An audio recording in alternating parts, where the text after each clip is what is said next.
Red morning. Welcome, everybody. Sorry we're a couple minutes late, but what the hey? I have to switch off a seizure this morning. I totally forgot to buy any Clamato juice. So Carl, you're gonna have to chastise me here. But I hear you drinking. How have you been on your side? How's your week been?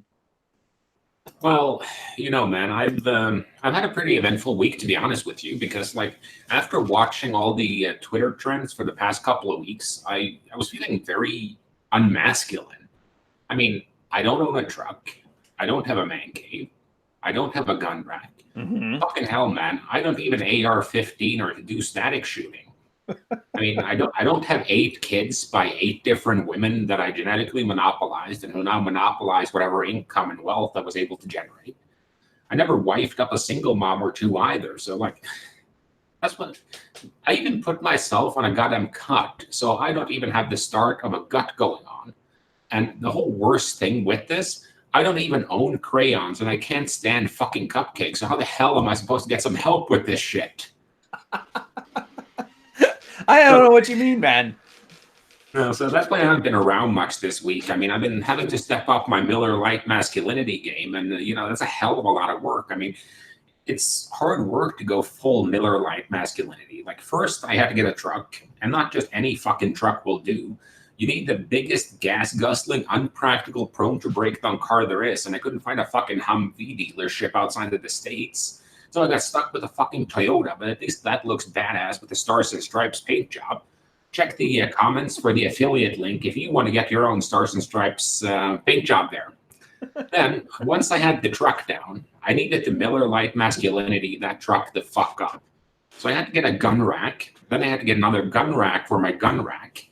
Then I had to get the biggest Stars and Stripes truck nuts I could find, and then a smaller pair of truck nuts to put on those truck nuts. That's how much of a fucking man I am. I don't just have a pair, I have a fucking quad.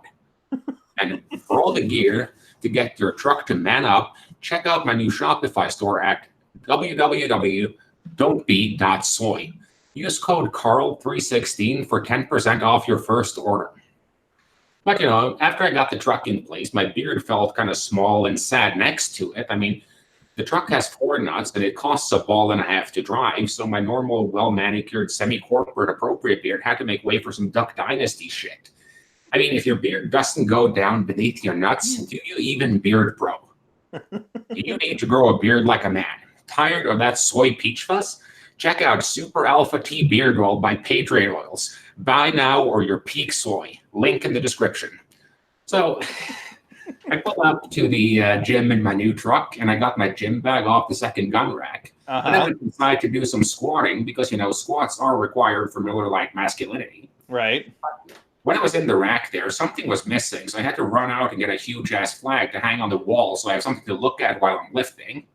But then the gym threw a hissy fit about me doing construction in the gym, and, they didn't like my all gains muscle shirt, not to mention me using chalk and screaming lightweight baby during my warm-up with just the bar. I mean, are you struggling to get a grip?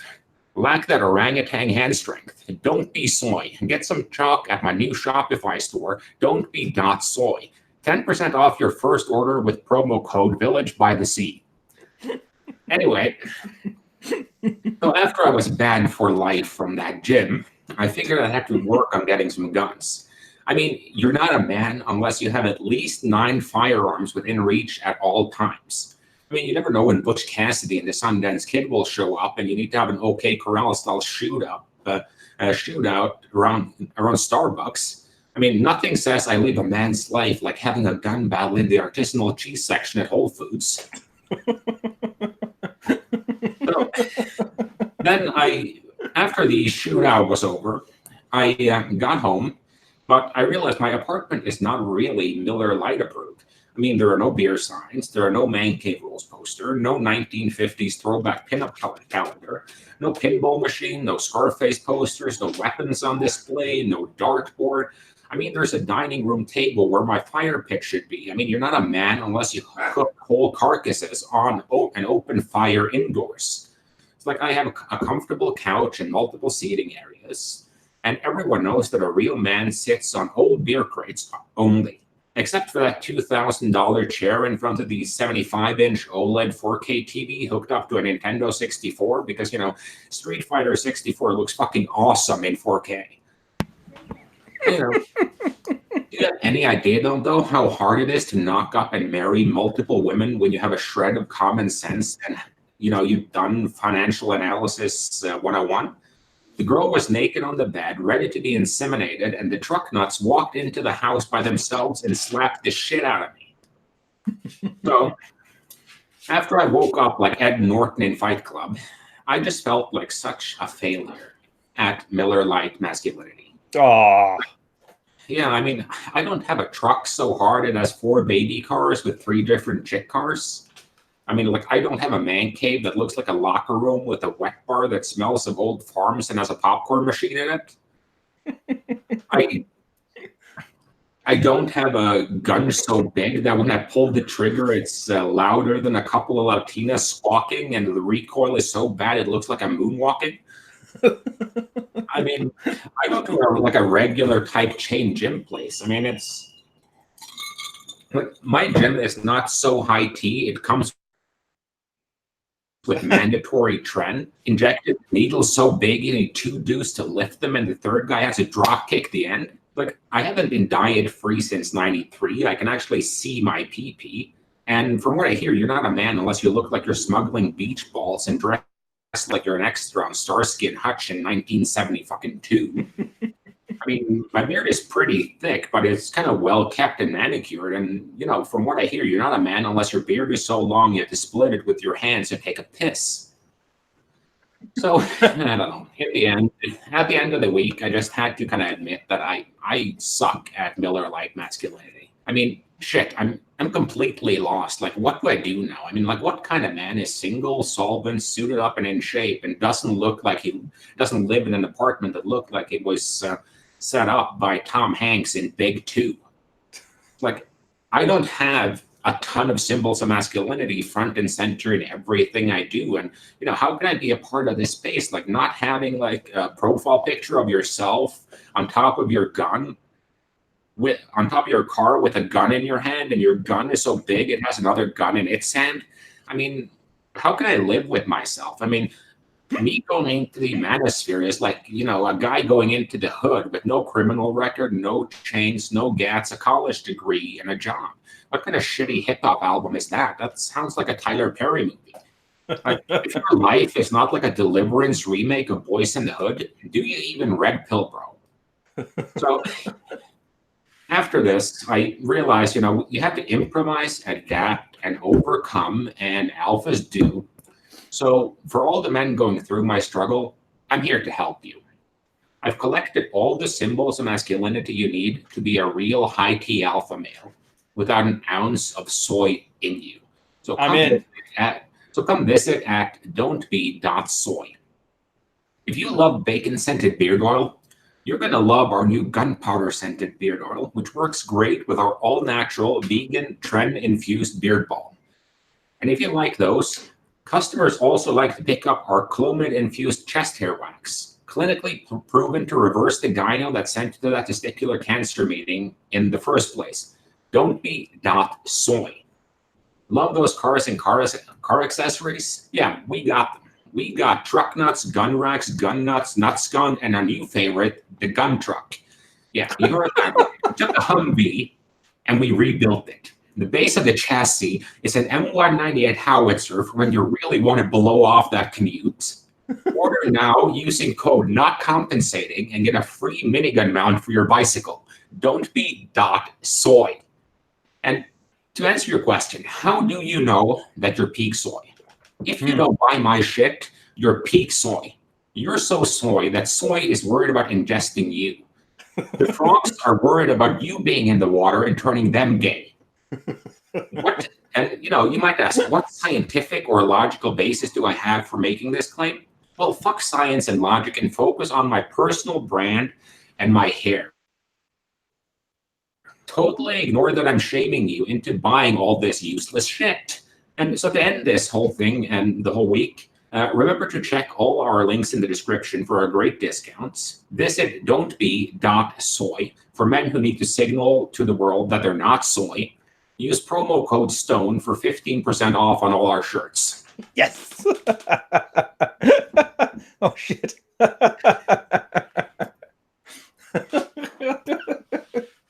I need to do a breakdown show where I go into that rant and I break it down line by line. I don't think the guys realize how dense every single one of those little quippy burns was and how much there is behind it. Well, it's a good one. And I like it. Fun to write to, so we'll look into it. But, you know, it's one of those things that I think the reason why a lot of this stuff gets on my nerves, because I've been thinking about that this whole week as I was writing that, is that both you and I came up in the pickup space in the, like circa 2004 to 2012, 13 there. Yeah. We left a bit before that. And that was all about the symbols. It was all about imagery. It wasn't about anything genuine. So we kind of came up doing all that smoke and mirrors. And at the end of the day, you come out the other end and you realize that, well, okay, I can pick up girls now, but I'm dressed like an idiot. All my social interactions are somewhat robotic, and my life still sucks. And that's when the community kind of transitioned away from that, become the image of, and focused on become the man behind the image. Yeah, I love it. That was an awesome refinement. My top hat fell off, and I still had to hit on the girl, and oh my God, it still worked. Maybe there's something more to this than just dressing like a peacock. Yeah, and I think, you know, if you look at Mystery back in those days and you look at style and so on, especially Mystery is a great example because he had kind of that rocker. Like if you saw him in the club, you would be pretty sure that guy was in a band of some kind. Oh, easily. Plus, it didn't hurt that he's 6'4" or something crazy, isn't he? Yeah. He's like ridiculous style though, and he's short as fuck. Yeah. So I'm sure he didn't look great next to Mystery. Like you have style, Mystery there is like 6'4", 6'5", and you have Style there at 4'8". With that awesome look of having a t-shirt over top of a dress shirt. Oh, Jesus, I forgot about that look. Yeah. He put the How I Met Your Mother look to shame. Yeah, well, that look would, I'm pretty sure that look would kill Tanner if he saw that in person. Dude, there's so many things that killed Tanner. Speaking of Tanner, I think him doing the woodworking thing is awesome, and you put it so well. And I think it's a great counterpoint to that little rant you just had. He's not doing symbols of masculinity. He wants to work out deficiencies. I love that. Like he realized he was never a violent man, so he joined a boxing club for a year. Got beat up, was proud of the beating, and then came back from it. Now he's doing woodworking, working with his hands, because he never works with his hands. And now he's going to build himself, a bookshelf for his kids and that? Well, that's what I like about it. I think that's like, Tanner is one of those guys, like it's very, very hard to dislike the guy just because he's so nice. He's got that Mormon politeness level. And he actually focuses on being real. And I actually had a point to recommend his book because I think it's very relevant to what we're dealing with, because what we're dealing with is signaling theory. For those who don't know what that is, I wrote an essay on my blog. So I'm going to pull a Rolo here and go look up the virtue signaling of social justice. I put that link out on Twitter earlier this week too. And that deals with like the ways we signal each other. And that's the same thing with Tanner's books. And we touched on it in last week's Rule Zero. When we talked about like, how do you dress for an interview and going on their website and checking out, okay, how does their employees look? How do they portray themselves on the website? Because that kind of points you in the direction of what their corporate uniform is. Right. So, and it's the same thing with Tanner's books. It's the appearance of power. How do you convey things about yourself by your manner of dress? And what I like about it too is it's not just like, how do you portray yourself? He actually puts in the assumption, at least I read into it, the assumption that you have that power and you're just merely expressing it properly through your outfits. Yeah, that would be the case if you go back in the day, because like the military is good with this, because like a military uniform is a literal CV. Oh yeah. And you know, they have the same thing with, I'm not sure how familiar you are with the Vorsarkoni, the Russian mafia, or well, the old Thieves Guild rather. I know KGB, but it's the same thing, isn't it? But anyway, they used to have like full body tattoos that you got when you were in prison. Oh yeah, and depending on where you were and what you were in there for, you'd have a certain tattoo. Yeah, and It's kind of like the Yakuza. yeah, so that's kind of why, like, if you I think the movie's called Eastern Promises with I can't remember the guy who played Yeah, Gandalf's buddy there. Yeah, Aragorn in Lord of the Rings. He plays in that one. And he has like the full body tattoos, and they meet in bathhouses because then you can see the other guy's tattoos, so you can see that, okay, who is this guy? Who am I dealing with? And I think a lot of our community is the same thing because guys kind of get swallowed up in their brand, and you kind of, it's all sizzle, no steak, and that they don't actually do the work, but they look and sound the part. And those guys can be kind of hard to pick out. It's like I've had like some interactions with like I threw a little jab at AJ Cortez yesterday, and I threw a jab at Jack Murphy the week before that. I mean, I should really stop drinking beer on Fridays. But no, what that whole thing was about is like AJ and Jack being a little bit blue pilled in this community. That's kind of like Kevin Spacey sexuality in Hollywood.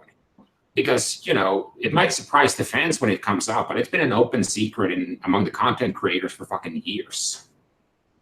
Oh, yeah. Yeah. But that doesn't take away from the value of their content in their specific spheres. Like, I can't stand, like, the Russians' philosophical content, but I think the workout content and, you know, some of his old posts on Reddit, like the sheriff one that you linked me, those are great posts. Those are great pieces of content, regardless of what you think about the person reading it all on now.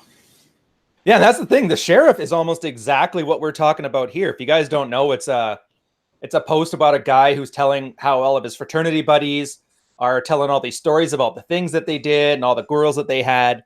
But then he starts mentioning how behind the scenes it's not really as pretty and it's all putting up a facade. And so you really don't want to be Chad, I guess was the gist of it. Yeah, the symbols are they're just kind of a farce.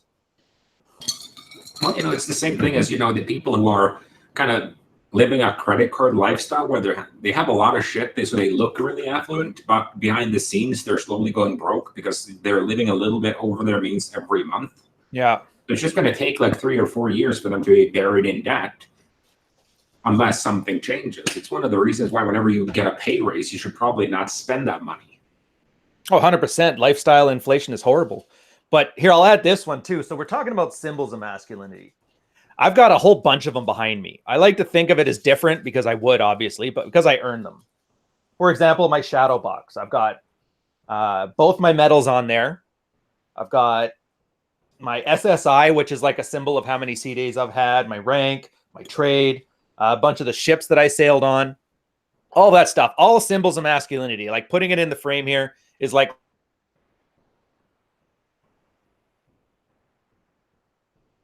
and then there's going into a wardroom or a legion with a huge shadow box full of medals of a bunch of World War II vets, and then saying, this is what being a man is like. Now let's go get some hot dogs and a giant dessert.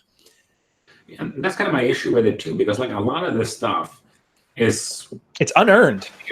Well, yeah, we sometimes use the term LARPing masculinity. Mm-hmm. And in a sense it is. It's like the guys who buy Confederate uniforms and they go out on a battlefield and they play for a weekend and, you know, live off coffee and, you know, but they have real working toilets because, you know, who wants to shit in the woods? Yeah. It's a very half-assed symbol. It's faking. It's LARPing. You're chasing, or it's I don't know if this is a good way to use the analogy, but it reminds me of the tail wagging the dog. Like real men, I think I had it on my speech in Florida where real men shit in a river. So I'm going to go shit in a river because that's what real men did. When in reality it was because real men were busy, you know, fighting the Mongol horde, and there was just the only place to shit was a river. Yeah, well, it's the same thing. Like cold showers in the Navy was just because they couldn't heat the fucking water on board. Yeah, and they called them pusser showers. So if you're calling them cold showers, you're already telling me you don't know what the hell you're talking about. And, you know, a lot of these things are just basically men doing what men are supposed to do, and it just kind of forms into a culture. And this is where I kind of semi-agree with some of the postmodernist thought that to some extent, gender roles and sex roles are socially constructed to an extent Because if you look at what does masculinity look like in Eastern Europe versus masculinity in the States? Because like masculinity in the States, that's a pretty big show there. That's like you and your buddies getting like a 12-pack of beer, driving four-wheelers out into the woods and shooting machine guns at propane tanks with tracer rounds. Yeah. I destroy the world, through technology. I don't know, it's thinking about how this is like Mongol hordes coming to attack your family at night, and you're going to protect them from a prone position. I don't know. I just think the whole thing, it gives me a bad taste in my mouth, just on the level like I want to try and help guys move forward, really, not just pretend that they are moving forward. And feel like it. Well, a lot of guys want to feel like they're making progress, so they'll tell their Facebook, "Yeah, I'm going to start going to the gym." But like 12 months later, he went once. Mm-hmm. Yeah, it's the hardest thing. Like, obviously, right now, I am doing the branding thing, and I'm trying to start this up as an income generation, all that stuff. Having said that, I try really hard to focus on not, because that's the biggest marketing thing, is to attack people's insecurities, because that's the easiest way to bypass their frontal lobe and get them to purchase the limbic brain, blah, blah, blah. I've read all the material. But it's kind of antithesis to everything that you and I and Rolo and those guys are trying to do. So it's a very strange place to be in. And I'm with you. It leaves a very sour taste in my mouth when people completely ignore that. It just shows a huge lack of self-awareness. And then it makes me wonder, are they fully aware of the symbol of masculinity thing you're trying to sell? That fake LARPing Miller Lite masculinity. Actually, I like Miller Lite. I'm going to use that as the term from now on. Like, do they know they're selling Miller Lite masculinity, or are they getting high on their own supply? I don't know. I think that's kind of where, like I said last week, I think we have a lot of cases of guys marking out for their own image. Mm-hmm. So it's just like, it's similar to, I had this thought in my head while I was out shopping for artisanal cheese before those 8 ninjas jumped me in the produce section. Damn it, Dr. Clouseau, or Inspector. So I had a thought in my head, because it's like mystery and style. Because mystery, well, Eric's character was mystery. Right. And he was perfectly comfortable playing that character within certain contexts. Mm-hmm. But he didn't, to some extent, he was doing that in his whole life. Because if you look at him on the VH1 too, he's not Eric there, he's mystery. Right. But the problem comes when, your character is not you. So, the Iron Sheik might survive, a tumble through 4 tables at WrestleMania. And he might look like he hated Hacksaw Jim Duggan for putting him through there, but they're both going to get caught smoking crystal meth in a car 24 hours from now. I forgot about that one. So it's just they fall for their own image. They start to buy into the character they've created for themselves. That's why I very, very consciously refer to this one as Carl, just to keep it separate in my own head. Because it's very easy to kind of start, falling for your own shit. Yeah. And once you start doing that, you start lying to yourself about different small things, because you start lying about small things first. Like, you start to lie to yourself about, that one Madeleine you have every day with your afternoon coffee. And then you lie about a couple of Madeleines. Then you may lie about, the bowl of salsa and the tortilla chips you ate with it. And suddenly you're sitting there and you put on like 400 pounds. And I can't help but feel slighted right now. I'm not going to lie to you. No, but it's just those small lies snowball into bigger lies, and those big lies snowball into even bigger lies. And before you know it, you're what's this guy? You're a guy you're a wrestler as a job, and then you start going in and want to do octagon fights against Brock Lesnar. Real.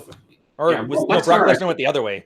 Yeah, Lesnar did great, but you have don't buy, the character Vince McMahon has created for you. Just you have to focus on Hulk Hogan is really Terry. Mystery is actually Eric. Style is actually Neil. Yeah. Yeah, it's the thing. And here's the thing too. So the whole point of pseudonyms in the manosphere, partly because so many of us were goddamn wrestling fans, but it was supposed to be a protective measure. It's not a persona. It's because Roosh ends up getting banned from the UK, and Robert Fisher ends up getting doxxed and losing his aspiring career in politics. The whole reason that Delicious Tacos is Delicious Tacos isn't because he wants to be the taco. It's because he wants to avoid losing his damn job. And you're right. Like that's the point of it. And that's the time you have to think about if you're using a pseudonym, which is fine. Yeah, it's not your mark. You can't, it's not your persona. It's not that. It's literally Opsec. I mean, it's not quite as good Opsec as, you know, putting the logo of your hotel right on your camera, but whatever. We can't all be perfect. No, I know. So that happens, you know. I mean, which one of us haven't blown a covert up by accidentally posting about it on Instagram, like tagging, you know. Lol, I always blame. This is always Rolo's fault. You know this, right? Yeah, it's like lol, lol at Merkel. We're about to bomb something. Hashtag ISIS. Well, yeah, I could see Trump doing that, though. I could see him blowing a military op security that tweets. I just hope I never have to see it, but I can see it happening. If it made him look good, I could see that. I don't see him doing it unless it does, though. Well, it's kind of like Barack Obama's mic drop back in the day when he had like a speech for those people who think I'm not tough enough on terrorists. Ask Osama bin Laden. Oh, yeah. Wasn't that the same one where he said Trump will never be president? Yeah, it was. I remember that one. It was kind of funny. I normally like American politics just for the entertainment factor. But that clapback video where they showed all the clips of like Obama saying that Trump was an idiot and Trump was sitting there stewing. And then the next video where he essentially said like Trump's never going to be president. And then Trump's sitting there smiling on the podium. Like I know it's not how it went, but they really do make it very entertaining. Yeah, well, I think that's why kind of the interesting thing, because everyone's playing a character now. Mm-hmm. And we don't think about it, but every celebrity is playing a character in a sense in public. They're like, 100%. They're like, what's his name? The guy who played Barney Stinson. He's a great actor. Oh, Doogie Howser there. Yeah, how he has to play a playboy pickup guy. Meanwhile, he's a homosexual. Like, well, that was one thing, but in Harold and Kumar, he played like a version of himself. And Neil Patrick Harris, he plays a version of himself that's like outrageous and on crystal meth and baggy hookers. And it's funny because he's kind of parodying the fact that all celebrities have a public character they're playing. That's why Tom Cruise went off the deep end when he fired his publicist. Oh, yeah. I remember that stuff. Because like he didn't have anyone to say, Tom, don't jump on Oprah's couch. You look retarded. But here's the thing, too. So this isn't even, you don't even have to go to celebrities for this. You can go to just the average everyday guy. In my college, it was in a small town. And there was a bunch of like first-gen immigrants that came from Southeast Asia. And their parents were rich. And so they'd always come in with their Tommy Kyra stickers on their Nissan, what's the fucking, whatever. Supra. Anyways, yeah, Supra. They'd come in with sports cars all done up, and then they would always have their girls that they brought with them. So all guys saw was, you know, dudes with nice cars and hot girls. But since I was in a small redneck town, nobody could afford nice cars. So there was a bunch of like Honda CRXs, and everybody would soup those up with their fart cans too. And I remember this, it was very stark because I was sitting with my guys, and I was mostly hanging with like the volleyball team guys. So it was like me surrounded by Chads, which is an awesome experience, really crappy for competition, but good to learn. And they would all sit in the parking lot outside the bar and just talk amongst themselves and compete about who had the nicest car and who was the coolest dude with the coolest car. And it reminded me exactly of what you were saying with these symbols. Like that guy with the truck nuts and the 7 gun racks and the Miller Lite masculinity types. They actually aren't impressing women at all, but they're impressing a group of guys. And I had a post on this one. I can't remember what it's called, but it's in my blog, so you'll have to look back. I'm not quite Rolo-like with this yet, where like if you're going to do intrasexual competition, and that's all that Miller Lite masculinity is, you're signaling to other guys who's more of a man, at least compete with the kind of guys who have the success you want. I think was the point of it. Well, I'm just going to say it looks kind of dumb if you're like climbing onto a table with a wine bottle and you're screaming about how you're bawling and you have bottle service. And the focal point of that is basically you not using a wine glass. And who other than like teenagers and homeless people drink wine directly from the bottle? They were the reason Eurotrash was invented as a term.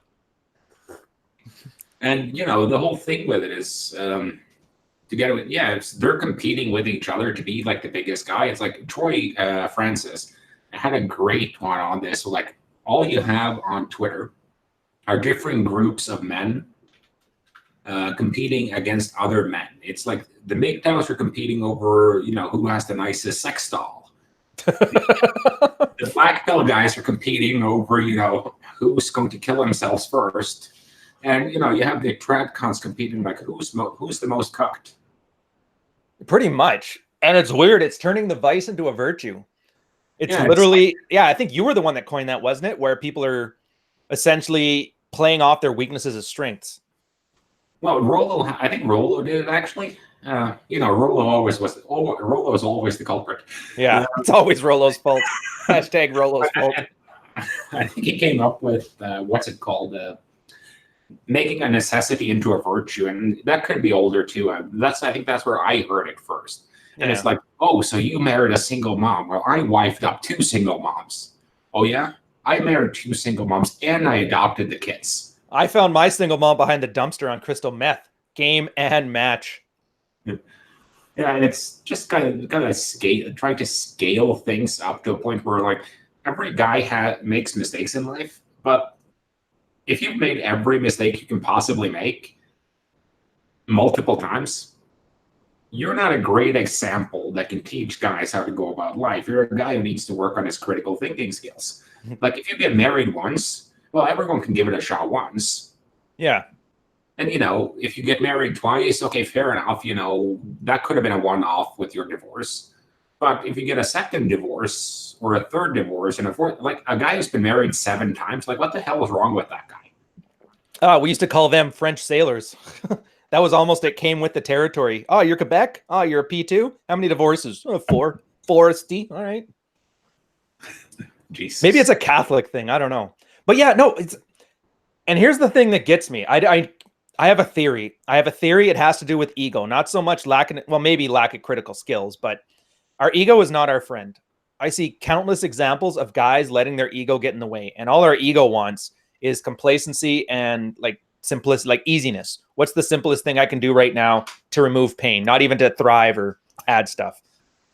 But the guy who's willing to do these kind of self-sabotaging behaviors is usually doing it because he wants esteem from his peers. And he's afraid of looking like a bad guy in his social group. Which is why I really hate the idea of, and this is a little bit of a branch off, so I'll bring it back, but girls going into male spaces, because they are really, really good at shaming men who are insecure about stuff, and their egos will just take over and basically fall into line with what the loudest, most ornery girl in the group wants you to do. And I think this is part of it. I think so too. But by the way, I put out a challenge on Twitter yesterday that no one's responded to, so I'll repeat it here. I want someone to use the following opener on Tinder. Oh. I want to come in your womb and declare you my wife. Actually, I saw one guy responded. Yeah, but he didn't use the opener. Oh, no, there was one there. He said he tried it, but he got banned from Tinder 3 times, and he's running out of burner phones. Yeah, he needs to step his burner phone game up. I mean, you're not a man unless you have like 50 burner phones. All real men have at least 50 burners just laying around. Yeah, no, I would like to see that one. And you know what? At least it would be somebody trying something and reporting findings. That would be a nice change, because this... And I keep harping on it, and I think it's very fancy $5 word language, so I'll try and simplify it here, where I talk about hypothetical imperatives. And I always call them conditional, but it's not conditional. What's the other one? So now I got to look up my own damn words. I'm not nearly as smart as I think I am. No, we know that. Yeah. Anyways, look, the point is the hypothetical imperative is like a hypothetical. For example, if you want more sex, do A, B, and C. And that's essentially red pill. Oh, categorical. The other one's categorical imperatives, and that's a real man does X. And I think being able to understand that the latter is not for your benefit and the former is one of the key axioms that you kind of have to understand if you want to be in this space and succeed for any length of time. Like this whole, if you don't treat women well, I will end you shit.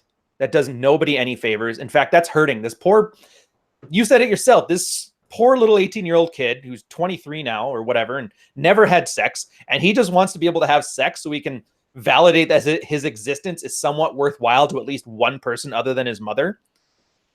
And then you tell him, yeah, well, you got to read Faust. And then once you read Faust, you got to bow to the woman of Wollendorf. And it's just really, really, it's leeches. You said, yeah, exactly like you put it. Yeah. It's leeches. Here, these leeches will cure your disease. Yeah, look, I don't give a shit what, like, despite, you know, I like making fun of people and I like, you know, poking the bear a little bit. I think that's funny. Yeah. But I don't knowingly go after people unless they cross that line of, I have a coronary heart problem, and some guy's like, okay, I'll sell you a bag of leeches. That will cure your heart problem. Because at that point, you're giving advice that has the potential to really, really hurt someone. It's like the vegans are like, oh, you have third stage pancreatic cancer? Well, you know, if you start eating tomatoes, that'll go away. Yeah, that military Sudafed and ibuprofen cures all attitude. I goddamn hate that stuff. And I don't know how that's any different than selling bathwater. I really don't. It's not. It's the exact same thing. And it's one of those things that I haven't wanted to admit this to myself at least, but this space to some extent is starting to mirror a lot of the postmodernist spaces in various ways. Oh, 100%. Like, if you look at the SJWs, it's all about no empiricism, all about identity, characters, ethos and pathos, and it's nothing to do, you never fact check anything. Yeah, fungible qualities and social status, the only two things that matter apparently. And that's what I got into in that signaling article, was essentially that what's happening is that you have social signaling, and social signaling is a good thing, or signaling in general, because that's, animals do that too, where, you know, certain things they do, like if a cat hisses, that's telling you to back off. Yeah, it's subcommunication. Yeah, and everyone does that, and we even do that in language. Like power talk is an example of, I know how to talk with plausible deniability, but we both know what's going on underneath the subtext of us having a polite discussion. Yeah. Like you have politicians having a nice dinner together at a 5-star restaurant threatening to bomb the crap out of each other. They're just doing it in a language that's very understated, where no one says the word "will nuke you." But then it signals a certain social cohesion. Like, you're smart enough to understand this subtext. If they weren't smart enough, then you know you're dealing with an idiot. There's utility to it. That's the point that I enjoy about that part. And that's my favorite part about power talk. Yeah, but then you have the fake signaling. And what that is that someone learns how a signal works, and then they create a fake signal that mirrors it. So like the old pickup game is a perfect example, because high-value men have a bunch of things they do that signal that they are high-value men. Pickup artists saw what these guys were doing, did the exact same, and they were able to get similar results as the actual high-value men because they appeared to women as high-value men. That's a perfect example of fake signaling. Yep. And when you go into the next step there, virtue signaling, what you're signaling is to get status within the group by saying, I'm such a great avatar of what this group is about. Like, I'm the apex of what this group is about. And if you're a guy who embodies everything and that's a real signal, that's fine. No problems with that. The problem comes when that's co-opted and you get fake signaling. So you get virtue signaling in the red pill space, which is basically, you know, the truck with 9 gun racks and 4 truck nuts. So it's virtue signaling. It's just a different variation on virtue signaling. Yeah. Oh, and that's the hilarious part too, because it's not from the old guard. I don't see many people that have been around since 2011 who are doing this crap. But the funny part is they had to deal with that crap with the original social justice warriors. So we've already got roadmaps and experience and strategies around that. Vox Day's social justice warriors always lie. Like, I could apply it right now to just about any inside the red pill argument, and it works like a charm. And that was my first indication of, like, my God, we've become the thing that we hate, or we've allowed the people that we dislike to come into the thing we hate. I mean, dislike from a ideas standpoint. I'm playing the ball here, not the man. But yeah, so for example, they always double down. Like, what was his list? I'm trying to remember off the top of my head here. Social justice warriors always double down. They always get you to do the damage. They get you to admit, like, they'll accuse you of something. So that way, if you say, oh, my followers aren't doing this thing, then you're admitting it's real. Like, everything, literally down to the last point. I think Vox, and I know Vox doesn't even like being part of the manosphere, but I really do enjoy him having him here, because as a science fiction writer for nerds, he's very good at pointing out nerds and narcissistic behavior, which is exactly what we're trying to avoid. Well, I think what it boils down to, it's to some extent, it's Nietzsche. It's when you stare into the abyss. Ooh, look at you making Nietzsche actually apply and mapping it to real scenarios as opposed to just jerking yourself off intellectually. Very proud of you. Yeah, that's the difference between guys who actually read Nietzsche and guys who read 2 Nietzsche quotes and thinks it sounds impressive in conversation. Mm-hmm. Yeah, if you can't quote Nietzsche without if you can't describe Nietzsche without quoting Nietzsche, you don't understand Nietzsche. And that goes for just about anything. I finally found out what Lindy means, by the way, and I'm really not impressed. Yeah, well, the thing with Taleb, and I like Taleb in a lot of areas, but he has some good points from a practitioner perspective. Yeah, because a lot of them, and the intellectual yet idiot thing, that's a real phenomenon. Oh, midwits, yeah. So that's not a big deal. But the one thing I didn't like with Lindy is just the fact that, well, what I dislike the most about Taleb is his fans, because he's given a bunch of guys who want to pat themselves on the back about their own IQ a lot of phrases like, you don't have skin in the game because your thinking isn't Lindy. You are clearly an IYI. Capiche? And it's like, Jesus Christ, man. If I wanted to read Taleb, I'll go insult him myself and have him insult me. At least he does it well. Yeah. Oh, a quote I always used to say, I love Star Wars. I hate Star Wars fans. And I think that applies to Jordan Peterson and Taleb as well. It's the weirdest thing. And I think you're right. It's that exact same phenomenon of fake signaling. Guys see Taleb, he looks pretty smart, so I'll just repeat what he says, but they don't actually understand what the words mean. They just parrot them around, literally parrot him. I've told you this before because, I've been around parts of, high IQ Twitter is one thing because I don't want to lump them in because that's actually a bunch of smart guys, and women for that matter. But well, some of them. You have the I want to be high IQ Twitter. Mm-hmm. And I decided to fuck with them like 5 months ago. So I just kept putting out tweets from the New Age bullshit generator with a lot of extra $4 words in there. Oh, I remember that. How did that go anyway? Yeah, they kept getting like insane engagement, a lot of retweets, a lot of likes. And especially because I've come up with a short list of accounts, like 10 accounts that always tweet that kind of bullshit. And those accounts all interacted with and loved those tweets I put out. And it's no different than, the people doing like the motivational quotes or, the witticisms and whatever, because it's all built according to formula to get high traction. Like one of the first things I learned when, how to build your Twitter following, share pictures with quotes in them that no one can disagree with. Like if you tweet out the picture of Gandhi with a quote in it. Oh, who's going to go against Gandhi? Yeah, or so it's just an easy way to get followers. You don't get quality followers, but it gets your following numbers up and your interactions up, so you get more followers. You can get the ball rolling. Oh yeah, we talked about that before too. Where it was back when you decided you wanted to cull your following count, which apparently is hard as shit to do. So I don't envy you. But how mine is such a small one compared. But I've never done any of that pablum stuff, which is apparently why I've been growing so slow. But you were saying that's not necessarily a bad thing either.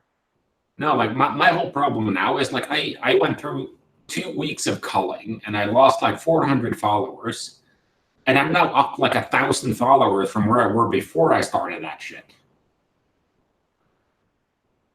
Yeah, I don't get it. I get it, but I don't like it. I don't like it. And it's everything that the whole point of the red pill is everybody tried all that stuff. They tried pablum. They tried deferring to women. They tried praying to the woman of Wollendorf. If you guys don't know, that's like the ancient fertility goddess of Paleolithic people. It's like this rock sculpture is 20,000 years old. Basically, guys worship vagina before they developed language. But yeah, all that stuff got tried. None of it worked. Go to a shrink. Shrink didn't work. Shrink just told you you're toxic and need to work on yourself.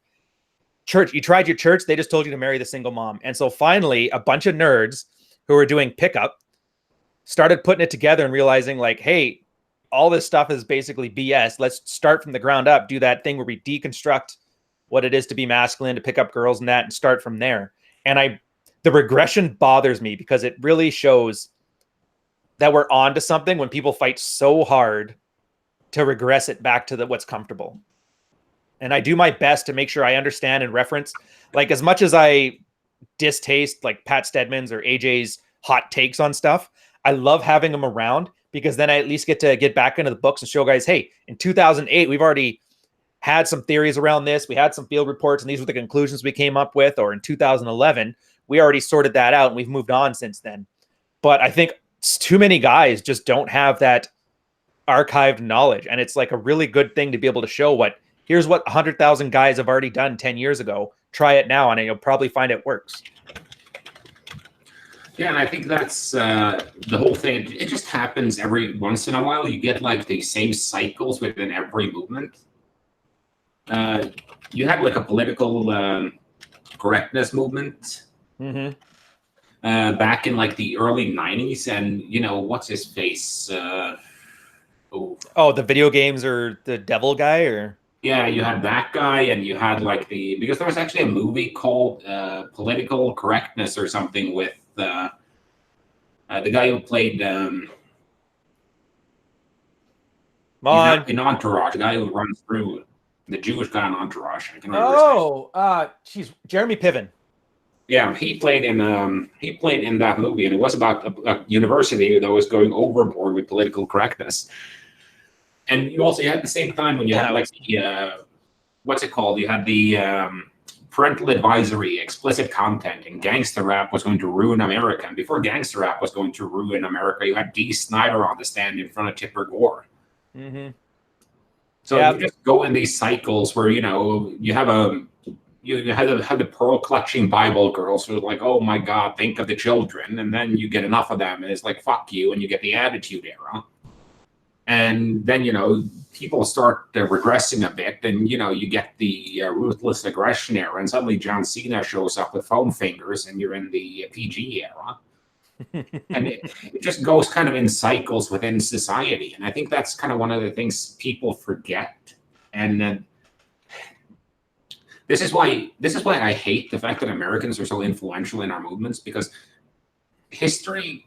I meet very few Americans, and I don't mean to shit on Americans, because Americans isn't the problem. The American public school system is the problem. Oh, 100%. It's the history lessons are so amazingly navel-gazing. It's all about, like, I don't think America knows that there was a history before 1776. That would explain why the fundies have that 5,000-year history of humankind thing.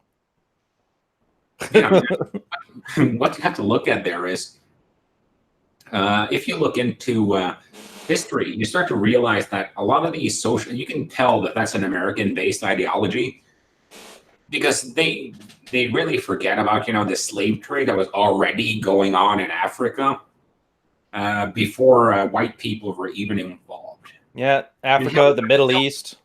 There's still slave trade in the Middle East right freaking now. Dude, slavery is worse than it's ever been as far as like an absolute numbers perspective. So you have to kind of have that perspective on history, that things come and go in cycles. Like you had like the libertine cycles, followed by like the conservative cycles, followed by the libertine cycles. But the problem now is the conservative levels, because you need kind of that. I know Jordan Peterson would love a world where you had like 52% chaos, 48% order.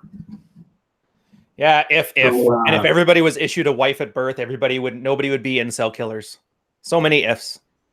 Yeah, so many ifs. But the whole point I was trying to get at, if I can get it back, is that you need conservatism to rein in, progress, because sometimes man's technology runs away from man's ability to manage that technology.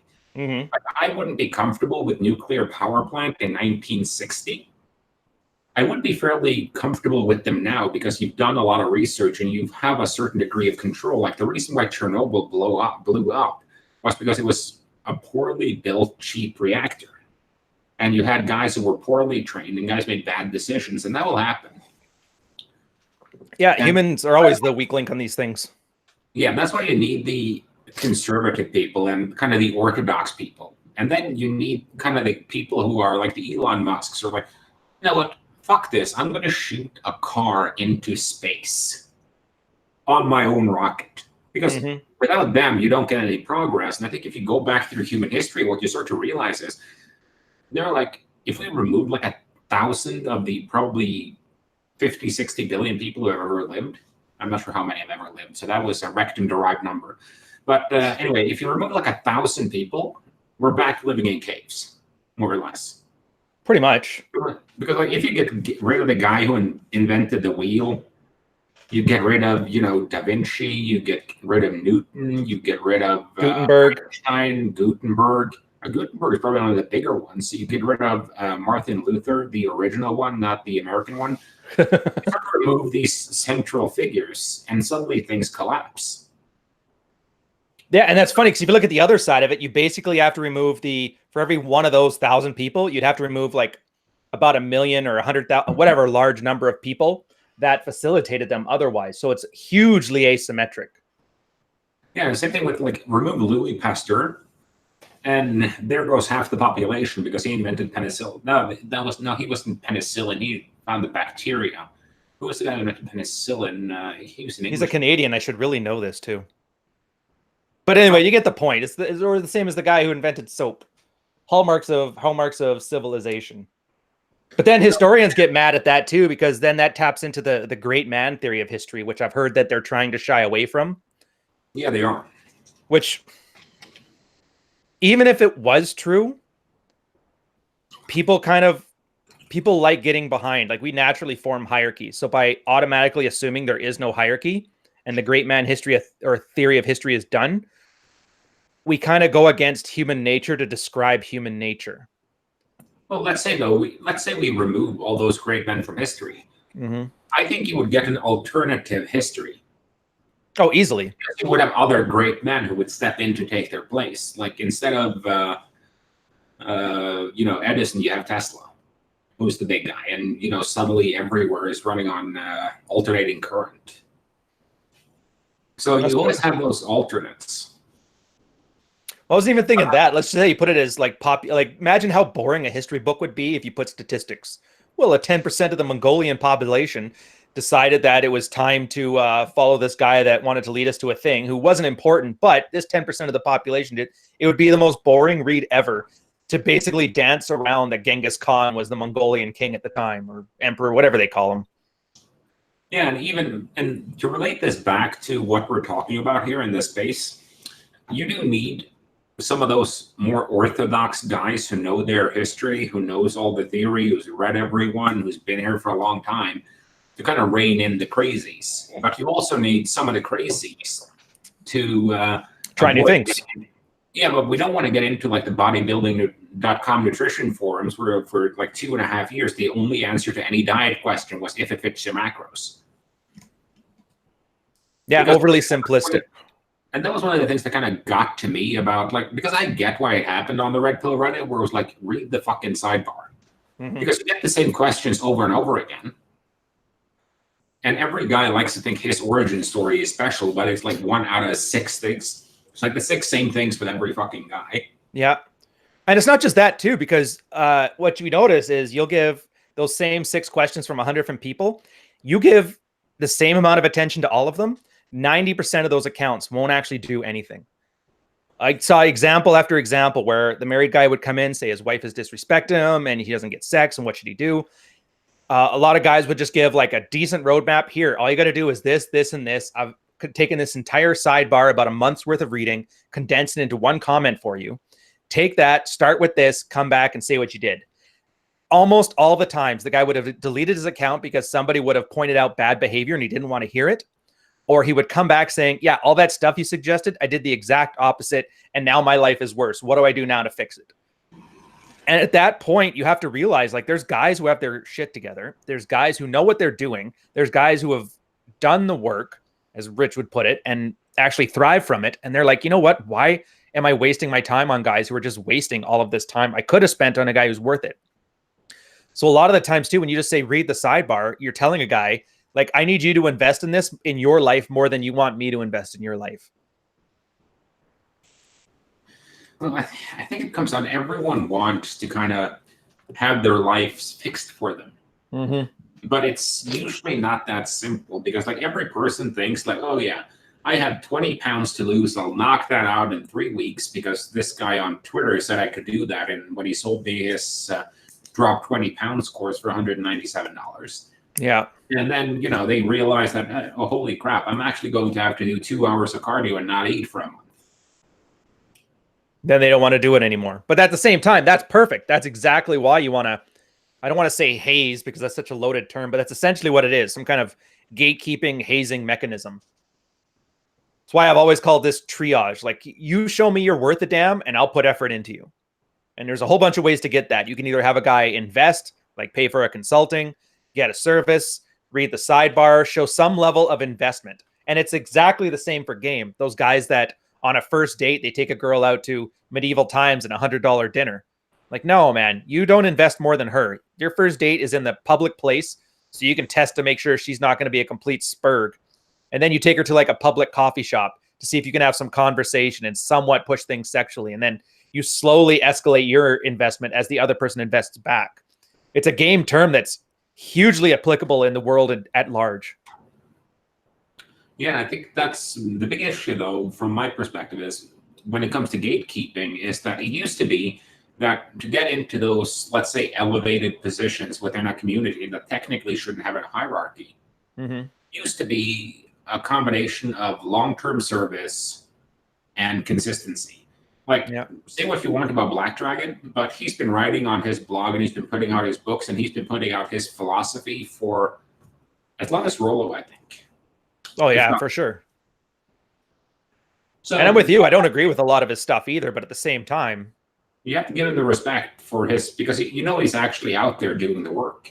And the same thing, that's why I like the old, like, go and do 100 approaches and then we'll talk. Or here are 3 openers, go to the club, we'll talk more to you later. Because that at least got guys started and got guys invested. But it's become very easy now in the era of personal brands to hop by that, generating that CV to have the necessary clout to actually give advice. Here, I'm doing something in the chat here. Somebody's like having a problem with your voice mod, and I didn't tell them that you actually had larynx surgery. They don't know this, but Carl's been an avid smoker for most of his life, and that's his real voice right now. So he would really appreciate if you don't hurt his feelings like that. This is what happens when you implement Michael Mason's Twitter feed perfectly into your life. That goddamn before the smoking man shit. Oh, yeah. I got lung cancer now. Dude, it was the weirdest thing for a while. Do you remember? I don't know. It might have been him that started that too, where when guys were smoking, I guess they were treating nicotine as if it was a testosterone booster. Yeah. And it was the strangest thing because it was literally leeching. Like, the worst advice you can give somebody is, hey, you should start smoking. That'll make you more of a man, essentially. And it had that whole, well, that's because liberals hate smoking. Well, the conservatives will smoke then to teach them a lesson. And again, it reminds me of this whole rebellion, or what is it called? Rebellion posing as for crying out loud. I am really trying to sound smarter than I am right now.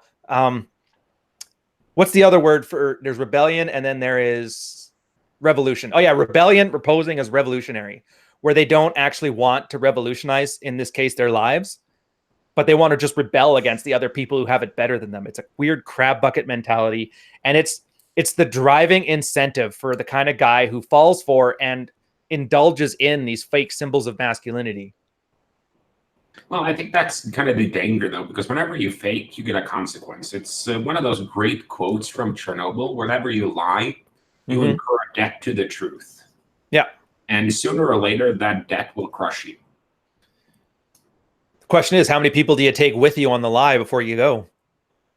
Yeah, and I'm just trying to see how few can we actually let them take with them, because like if you go through, like I've tried a lot of things. I've gone an all meat diet. I've done low carb. I've done paleo. I was even vegan for a little while, not for long though. Usually between lunch and dinner, but the whole thing with it, you can always try things out and see how they work for you. And a lot of times you're going to have to do that. And that's the same thing with when I talked about tailoring game. It's just that you're going to have to figure out what you're good at and how that functions with game and your goals. Because there's no point in building a lifestyle that's not the one you want to accomplish one goal you have. Especially if it's just to impress people that don't really care to begin with.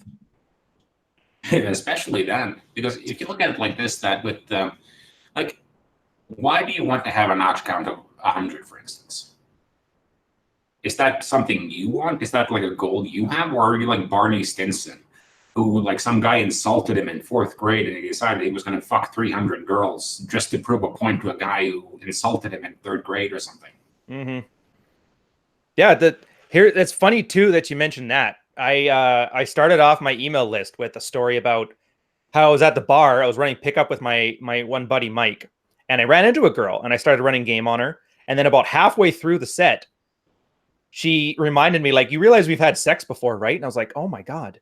And that kind of was a watershed moment for me when I realized, like, if I can't remember them all, what's the point? Like, why am I doing this? And it really was a mindset shift. And I don't think I could have gotten there unless I actually had that moment. Like you said, like, what's the point of 100? And then it made me realize it's another symbol. But the one advantage that one has over the other symbols is it's earned. Like, it does take some level of skill. Is going to be that point where you realize that, okay, so I've clearly got this down and I know what I'm doing. But then that insecurity just goes away and you can focus on bigger and better things. You've finally eaten enough that you're no longer starving. So you can focus on what do you do with the full belly, sexual standpoint, I guess. And I love that, as I think that's like the red pill hero's journey. And I wish more guys would do it, especially now. Girls are making it very easy. They'll give up for who knows what. You know, I just think it comes down to, at some point, you have to figure out, like we said earlier, who are you competing with? Because we like to talk shit on women about keeping up with the Joneses and spending all a man's money to keep up with the Joneses. But, you know, what the hell are you doing with truck, riding mower, gun, flag, weight room, orangutan hand strength? Hit us up at don'tbe.soy for that great talk. What are you doing? That's also keeping up with the Joneses. It's just keeping up, like, who has the biggest car, who has the biggest gun. Yeah, who can shame the other guy by being a bigger man? Wink, wink. It's like, oh, so you're cooking on a gas grill. Well, you know what? I have green egg, a real charcoal barbecue in my place. And it's like, the third guy would be like, well, you know what? I lined up railway tracks, fired on a mixture of petrol and huge trees that I split in half by hand using an axe, like they used to use as a crematorium in Treblinka. I got the plans from my German uncle. Yeah, and they missed the point. I've got enough symbols myself. Like I said, they're earned. There's a map I got behind me here. I'm eventually going to start putting down all the places I've been to. So I've done the travel thing. Didn't make me feel like more of a man. I did the shadow box, the military thing. Didn't make me feel like more like a man. I read a bunch of books. I have a pipe that I occasionally smoke. You know, I drink alcohol. None of those things made me feel more like a man. I slept with girls, and then once I got past a certain point, didn't make me feel like more of a man. And I really dislike the symbols for that. I like having them there because at least then I know it's something I can do. It's like Tanner's woodworking or his boxing. Do something to know you can do it, but don't create your identity around being able to do something. Because I think that really does, it prevents you from, and I hate this pablum crap, but realizing your potential. Because if all you're worried about is truck nuts and guns, maybe you could have been a great writer or a painter. But you're not going to do that because that counter signals that whole fake LARPing masculinity Miller Lite crap that you're talking about before. When meanwhile, just being able to shoot a rifle a couple times and being able to hold your own in a gunfight, like get that out of the way and then you're done. But don't dwell. Well, I think the whole thing with guys though is we like to make everything into a competition with each other. Yeah. I get that with like, you guys know I'm a big fan of beer, for instance. I'm a bit of a beer snob, a bit of a wine snob, a bit of a scotch snob, etc. I can hear. I did that on purpose, actually. I held it off to the mic and I cracked it open. But the whole thing I wanted to get into, because I thought about it now when I hit up the fridge while I was switching up the VPN. And it's like, I have like 20 or 30 beers in there, all different types. Because everyone in my beer drinkers community are competing over being the guy who's tried the most weird craft beers of all kinds and types. And same thing with the guys in my Scotch club. Because there is like, oh, you have that 30-year-old Dalwhinnie. Well, I have a 45-year-old Dalwhinnie, right?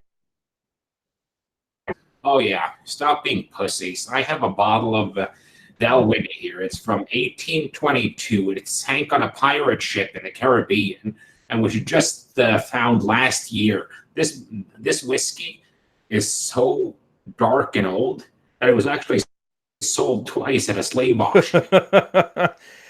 That's my favorite part. When you act aloof, you can really crush these stupid, meaningless competitions. For example, you were talking about the beer club, seeing who can get the craftiest of artisanal beers. What the old lady and I did is we just had a lager taste test. We would buy all the cheap lagers like Budweiser, Molson Canadian, Labatt Blue, Sapporo, and we'd literally have 30 of them. And then we just start doing taste tests. I was actually surprised. Then you find out there actually is a difference between them, which blew my mind. But it's always funny watching the hipsters come in and they see, you know, is Pabst Blue Ribbon better than Heineken? Let's find out. It's like a little bit of a mockery to those artisanal types, which I really enjoy. It's just making nerds squirm. Yeah, but that's how I came up with the term Miller Lite masculinity, which is just fucking brilliant. Brilliant. The only reason I came up with it is like I'm on a cut right now, so I've had to cut back on those artisanal beers and stuff, and I've kind of come to the point now where I don't have to do a conscious cut in a sense. I just eat my normal meals, eliminate the snacking, and cut back on the beer. Makes sense. One of the things I've been doing is I've occasionally been picking up a 6-pack of light beer because, you know, if it's hot outside and you want a beer and you're going to chill it till it's ice cold anyway, you're not going to taste the difference, really.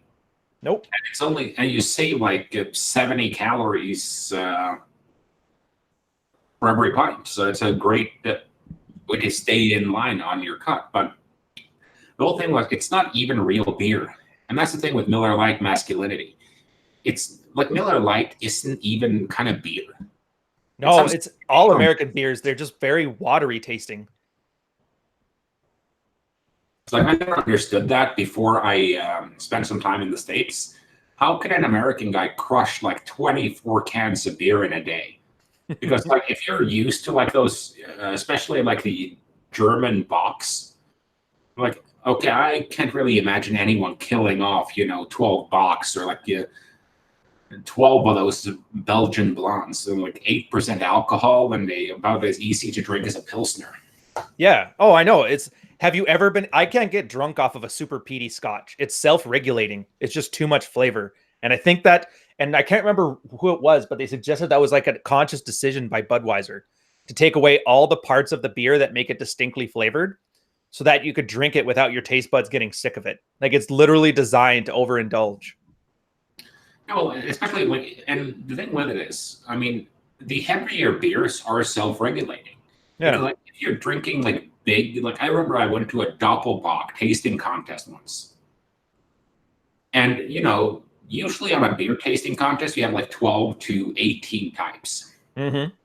But Doppelbock 6, because there's no way you can drink more than, and they give out half glasses. So they split 1 pint with 2 people. But if you drank like 6 box, you're full and you're drunk.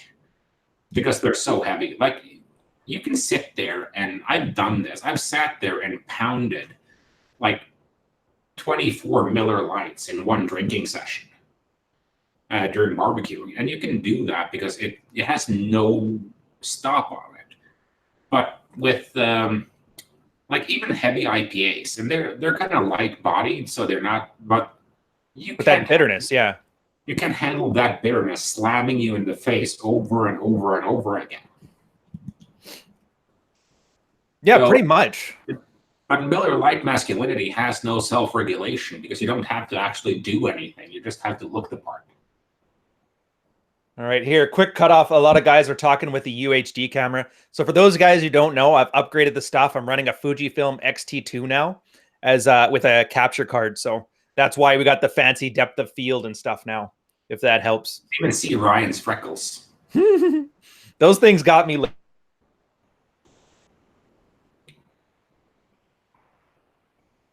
Yeah, well, hey, let's apply it to game. Like we can apply it to work. That's the same thing. The guys, work. Do you know the guys who love doing make work jobs, or the employees that like appearing busy, always look stressed, always act stressed, stay late at the office? Meanwhile, they're just surfing Facebook on their computers, but it looks like they're working hard. There's another example about how this game theory of like false signaling really works against a guy. Like all these things that actually don't propel your life in any meaningful way, but guys are doing it to signal to each other. And it's not beneficial. Meanwhile, if you avoid those signals and actually focus on good things, for example, instead of spending an hour pretending like you're looking busy at work like the Japanese do, spend that time looking for a new job or building a skill. Same thing with girls. All this time flexing about how great you are with women instead of actually being good with women and keeping your mouth shut about it, because women like discretion. It's almost that the signaling shows you exactly what you shouldn't be doing.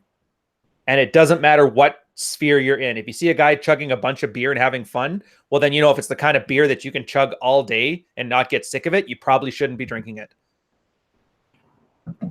Miller Lite. For everything else, there's Miller Lite.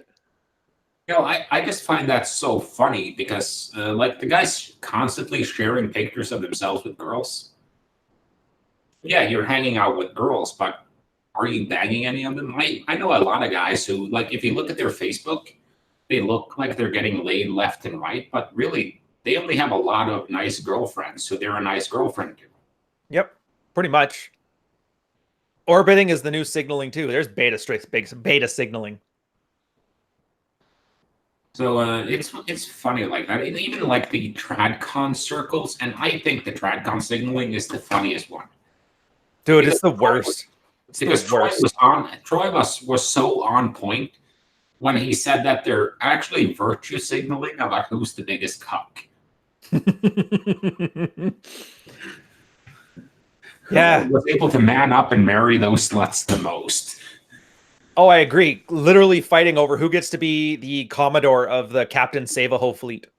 I'm the Admiral. No, I'm the Admiral. How many single moms do you have? 7? How about you? 8? 8, and they just got them off of meth, and they appreciate me so much. Did they sleep with you? No, they sleep with their ex, but that's fine. She still loves me better. She told me so. It's so obvious. I cannot believe that the guys in there are so ego invested that they lack that self-awareness to realize that they're like reveling in their own martyrdom. Well, and I can't think of anything worse for a guy than to be happy that he gets to be stomped on by everybody around him. Well, I know a couple of guys who are into that as a fetish, but they're kind of aware that it's a fetish. Yeah. Actually, that was one of my favorite guys back when I first got onto the TRP. His name was Kako09, and he had a fetish of having girls basically treat him like garbage. He always joked around saying, you guys look at hypergamy as this thing that you got to fight. I look at it as my kink. And he was awesome for insight. He's gone now, but because he always would mention things that turned him on. And you're like, this is the exact kind of things that most guys are screwed over by or try to avoid. And it was the most insightful thing I'd ever seen. So I don't even mind the fetish guys. I just like them better when they're honest about it. Yeah, well, I think that's a lot of what's happening here. Guys are lying to themselves, firstly, and then they lie to their audience, secondly, by making their necessity into a virtue. So I get it when some guys are like, okay, I found the red pill after I was married and had a couple kids. I can't go out there spinning plates. I can't do a lot of those things. So I'm going to go out there and I'm going to build me a tribe of like-minded men by pushing the idea that every guy should get married and have a couple of kids to save Western civ. It's always to save Western civilization. It's never, it's always so vague. Like, have you yet to see what people can define Western civilization and what saving it entails? It's like fighting feminism. What does the end state even look like? It's watching the Afghanistan war play out in intergender relations. It's the same thing with feminism, because they can't define what their goal state is. Oh, our goal state is the perfect equality of the sexes. Okay, what exactly would that entail in measurable metrics? Is why feminism was successful with getting the vote, with getting the workplace rights, and so on. Yeah, which was easy, though, because there was rights here and then not rights there. So all you have to do is level those out. But that got solved 100 years ago. What was the last law that got rid of any barriers of equality? And none of this lip surface crap like the equal pay crap. I mean, like an actual law. I'd have to say probably suffrage. Well, suffrage, and you have the, what's it called? The Equal Rights Act. Oh, yeah. So that, in the States, I guess that would matter. Not so much up here, but... And that's the thing. They talk about that Equal Pay for Equal Work Act in the 70s. But if you look at the numbers, the pill came out in the late 60s, early 70s. And when the girls who just started being sexually active around that time got to working age, that's when women started entering the workforce en masse. So I don't think the law about equal pay changed anything. It's just technological solutions to a problem. When girls didn't have to worry about constantly being knocked up and they had some control over their reproduction, they started to get jobs and be more productive members of the economy. And I don't like that. That's my one thing I laugh about with feminism, is they always pat themselves in the back for things they had no hand in. Well, I think it just kind of comes with, I think one of the things the trad concept to accept is that the world is always changing. Mm-hmm. Like if you reset like the world right now back to 1950, we have all the technologies, you just set everything else back. Oh yeah, I'd give it 2 weeks. But how much of that technology is dependent on a lot of other variables that were changed? Like, okay, so let's take, if we start with everyone's favorite guy, Adolf Hitler. Uncle Adolf. So anyway, if you want to kind of see how he came into power, that was because of the Versailles Treaty. Now, a consequence that wouldn't have been he would never have been in power if you didn't have that plus the Great Depression. Pretty much. Because they were actually doing pretty well in the Weimar Republic until that crash came down. And those are only 2 factors. So he gets into power, and as a result of the Second World War, you get this split in Europe between like the East and the West. As a consequence of that, the US and Russia are in a Cold War for about 40 years. So both, which was only possible too because Europe was completely in ruins, and those 2 countries became superpowers based on, like, they were the only manufacturing left. There was you were either Russian or American, or you were in a project of rebuilding your economy from scratch. So it was really like a temporary situation. I'll be right back. Yeah. Yeah, that's the part that gets me the most. Like, that 1950s golden age states only happens because they were the only manufacturing left in the world. And it's not even so much American gumption. It's that North America was isolated for the entire European front and the Asian front. Both sides of the World War. Although it doesn't really have anything to do with game. I don't know. We kind of do some rambling here. I like when we get back to game. Until Carl gets back, I'll just talk about the Miller Lite thing. Screw it. This is why I love talking about lifting and talking about lifting with a nuance. Guys need to lift. It shows a certain bit of emotional engagement or an investment in what you're doing here.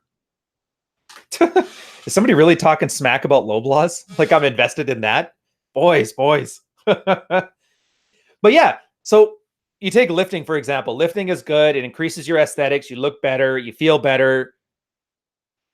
One of the easiest non-risky ways to do masculinity, to end up sleeping with more girls, to be more prepared to handle any kind of physical conflict, which very rarely happens, but it's nice to at least signal that you're able to.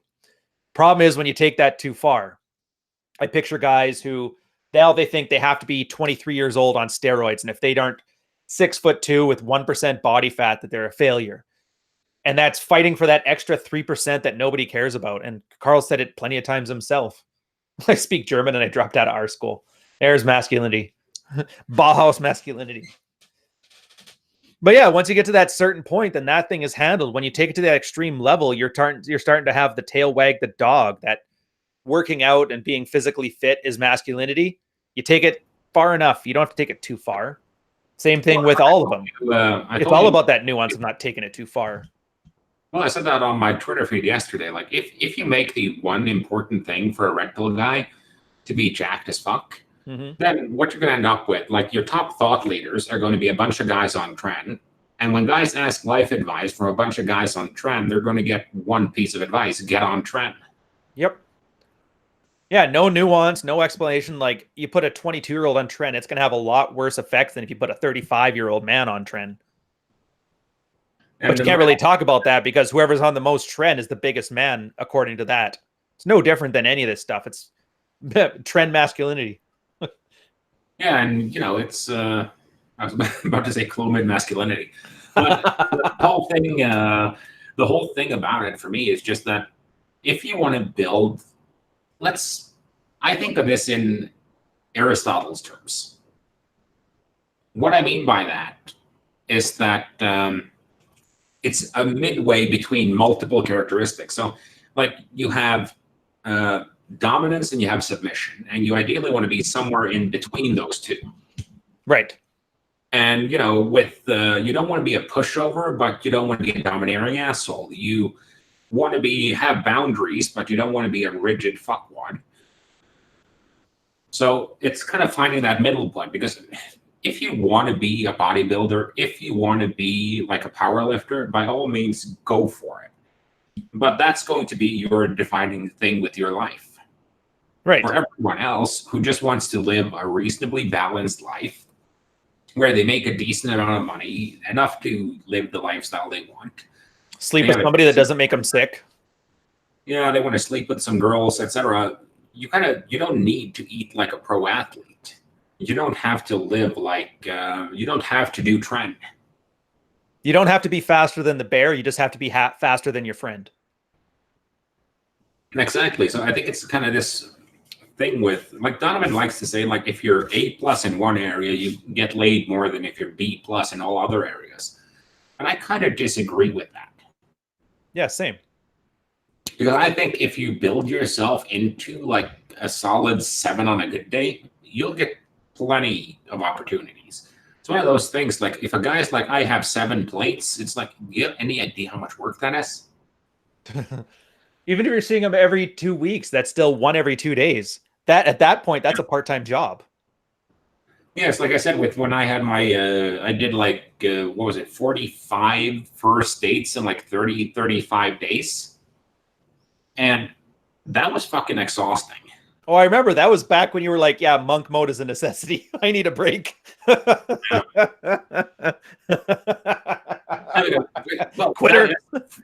Well, that's freaking exhausting, because you end up, like, I think the ideal one is, like, if you have like 2 to 3 plates, ideally 3, I think is the best number, because then you have your main chick and you have a couple of side chicks, and you kind of rotate them in, so you can see all of them every 7 to 10 days, and you can still keep on top of all the maintenance work you have to do behind the scenes, because, you know, a girl is going to want to text with you. She is going to want to call you up on the phone once in a while to talk.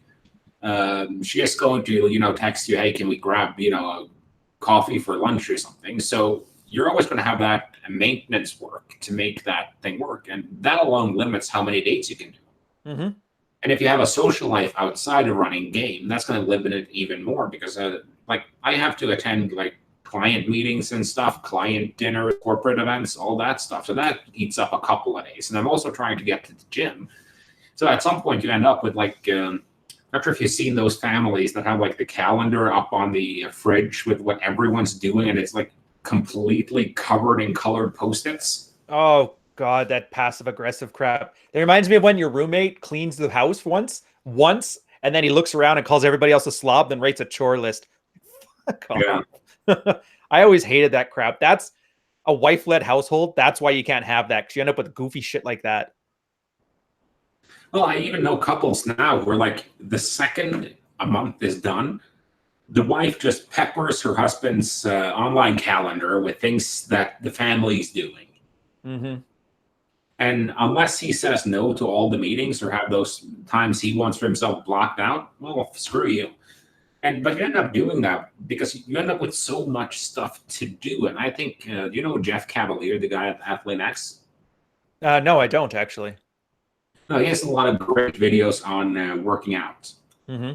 And one of the things he says is like, because he has a really great physique for a guy, for a natural. And what he said is like, he lives a very boring life. He trains, he eats pretty much healthy all the time. He doesn't drink. Like, he has carrot cake once a year as a treat. So he has a very boring life in that respect. Like, Brock Lesnar is the same thing. It's like Brock basically has a farm out in the middle of nowhere where he lives with his wife and kids, and he trains, eats, and sleeps. And he has a fight every once in a while, or he goes on a wrestling show once in a while. And if you want, and you'll end up there if you're very, very focused on one goal. It's like the guys who want to become a CEO of like a Fortune 500, they have really boring lives too, because most of them are at work 80% of the time. Right. And when they're not at work, they're at home thinking about work. And that's kind of the problem with the A in one thing mentality. So you want to be like the kind of guy who, like, if you're if your girl came into the room now and like, hey Ryan, happy birthday, I made you a cupcake, and you were like, get that crayon shit out of my face, I can't eat that, I want a cup. That's not going to go over well. Oh, I agree. Actually, can you hold on 1 sec? I'll be right back. You mind carrying on the mic? I invited Chesty in to see if he'll join us. Oh, that's cool. Let's see what happens. Anyway, what I was saying is you're always going to have to make some compromises with whatever your goals are. And it's like one of the guys said here, don't go nuclear in one category of your life because you'll look autistic. And he's right. Like, guys who are obsessed with one goal, even if that goal is to sleep with the most women, will end up looking weird. I mean, look back at Project Hollywood when Neil and Mystery were running it. They basically had like 7 to 8 guys sharing a house. People were sleeping in, on the floor. People were sleeping in the wardrobes. They were sleeping everywhere. And guys were not making money. They were just making the bare minimum just so they can get as great as they could with game. And the thing with that ends up being that you're so obsessed with that one thing that you have no chance at all at being a balanced, normal guy. And I think the one thing the Red Pill community needs is balanced, normal guys. And on that note, hello, 1980s, whatever his name, James Bigger. So do I appear to be normal and adjusted to you? Is that the segue? Well, compared to the average Red Pill guy, you are. Oh, okay. Well, I take that as a compliment then. Yeah, I'm not out flexing the Marriott in Eastern Europe, so I guess that's a start. I hear Ivan has an Opsec workshop going on today. Yeah. I mean, between him and Lady Golden Throne or whatever stupid spy tag that girl goes by of his, it's an interesting thing when you find the best of the best in a modern Eastern European country, and it turns out to be the 2.5-star hotel that you would normally stay at in the States in the event that there wasn't a La Quinta available. But anyway, at least they could have updated to the Holiday Inn. So yeah. I mean, we're working up rungs here, Carl, and sometimes it's more about the space than it is the amenities. But I mean, if you're going to flex those 130 thread count bathrobes, I mean, you might as well do it hard. So yeah, I don't know. I think the flexing is funny most of the time, because usually with the flexing, you can kind of see the subtext of insecurity. It's like that tweet I had about like how a guy insults you tells you a ton about that guy. Yeah, I mean, I just if you like to use anachronistic terms to sound slightly more intelligent to compensate for the fact that you can't hear people laughing at you behind your back, that might be part of it. But I mean, he's a big guy. He's got some interesting things to say, but I mean, I don't think he's Machiavelli, hidden in a biker. But I mean, to each their own. Oh, you're just being a troll, Corey.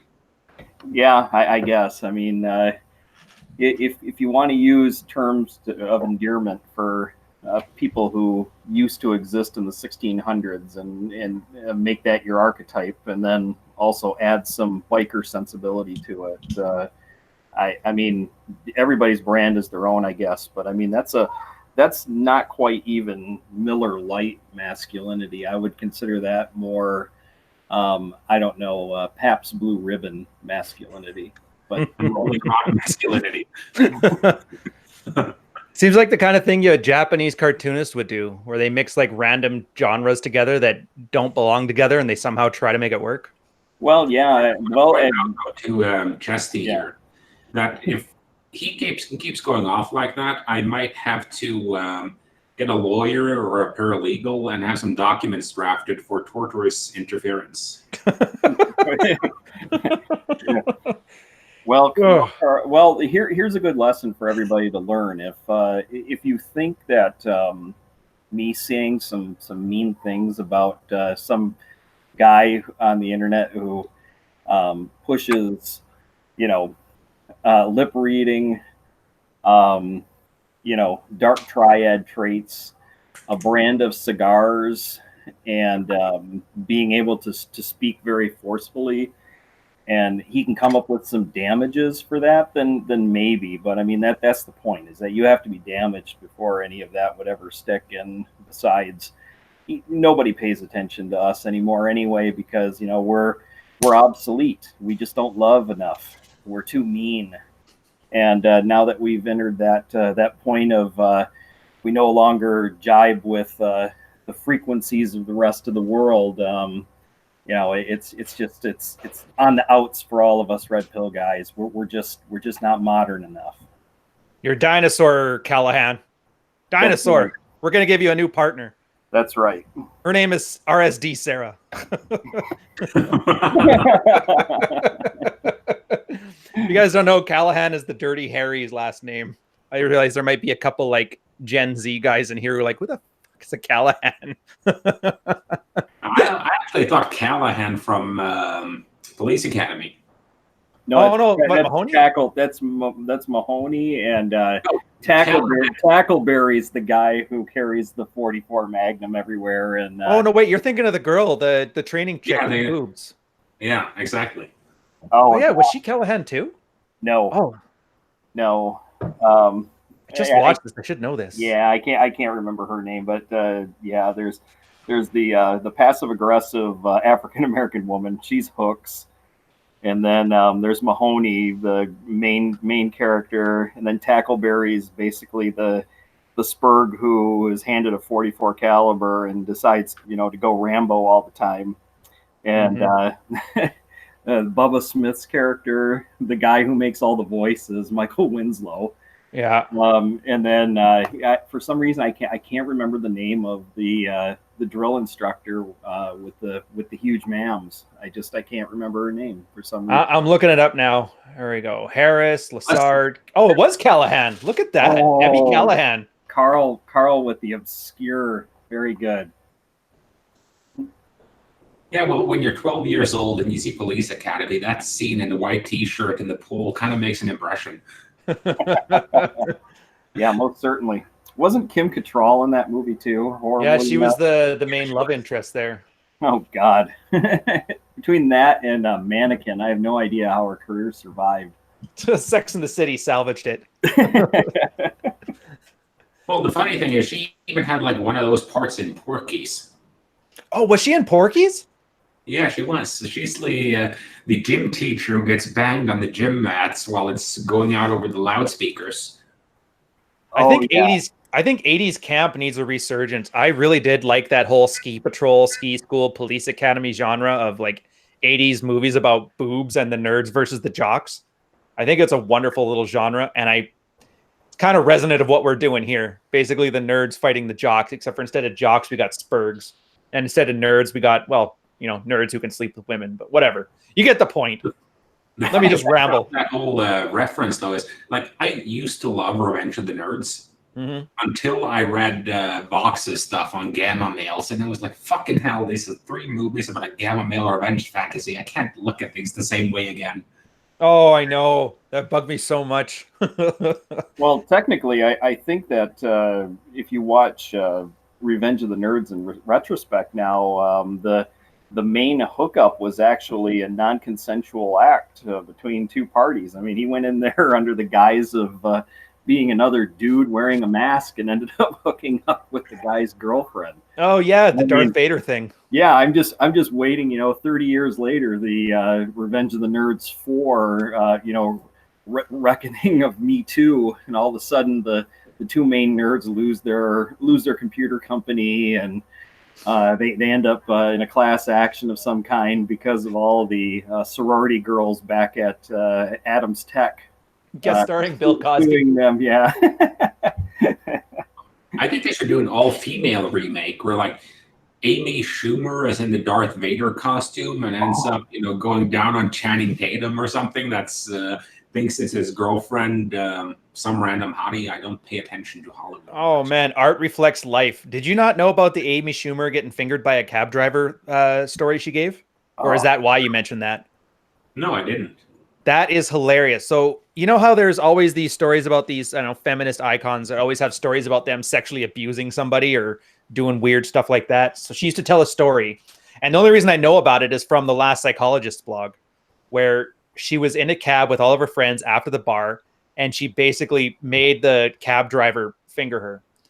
And when she was telling the story, it was this weird thing. And I love when the guy wrote about it because he made it sound like this very long-winded version of sin and then Catholic, what's the word they got for it? Confession, and then absolution at the end. It was the weirdest thing, but yeah, same as that girl from Glee, the one who like diddled her sister when she was young, but for some reason everybody. Oh, that wasn't Glee, I don't think. Or whatever. You know who I'm talking about, though. That Yeah. ugly woman. Oh yeah, no, that was the one who was Lena Dunham, the one from Girls. That's the one. Yeah, she like wrote in her book like she was a serial molester of her sister or some crap, and she's like, oh, it was just a narrative that I put in there to describe our dynamic, and it wasn't something that really happened. Well, I think there's a better way to describe a older sister younger sister relationship than talk about how you just like to do certain things to your sister at certain times. I agree. So whacked out. As far as symbols of femininity go, that's probably the worst one you could use. Yeah. What would be the female equivalent of Miller Lite masculinity? We got Corey on here, and he's a wine expert, so he can probably help us out. Yeah, what's the cheapest rosé you could find? Jackson Triggs femininity. yeah. $2 Chuck here in the States. Charles Mason. That's a Whole Foods brand, and you can pick that. It used to be $2 Chuck. Now it's I think $4 or $5 Chuck. So it doesn't make as much sense. But thanks, Obama. Yeah, I know. This inflation is crazy. But yeah, between that and Barefoot Wines and a few others. But I guess I'll go back to the topic here of symbols we're talking about. And the reason I love having you on, Corey, is you're a perfect example of it. And this is why I don't want to say I don't like the single guys that are in RP, but the married guys, I really like them a lot because you didn't really have time to fool around with your symbols of masculinity. You were too busy. Like you had things to do, you had goals to keep, and you didn't have time to goof around and play house with your children around. You basically had to like unfuck your life. And so the symbols thing really didn't appeal to you, if I remember correctly, or to most guys anyway. I can't think of any notable exceptions of guys who were like that. Well, to be honest though, like, do we even know if Corey's a dad? Like, there's no picture of him like squatting his kids on a squat bar in front of the flag. I mean, how do we know he's a dad if he's not doing that stuff? Well, that's true. I mean, I guess there are different things that you could make up you know, I guess virtue signal masculinity, and I don't think you know, a 12-year-old daughter and a 10-year-old son necessarily top that list. And if I wanted to pick a profession, I don't think I would go with you know, sole owner of a law practice as far as, you know, big man masculinity goes, and I don't think I would shoot for middle age as an age to describe myself either if I were, you know, looking for a certain brand of masculinity. So, you know, if I were to craft all of this together, you know, I don't think that my particular blend of personality traits, fatherhood, marital status, where I'm from, backstory, none of that really screams, well, this guy, you know, is just a paragon of testosterone, and he needs to be the man that I model my you know, 20s and early 30s after.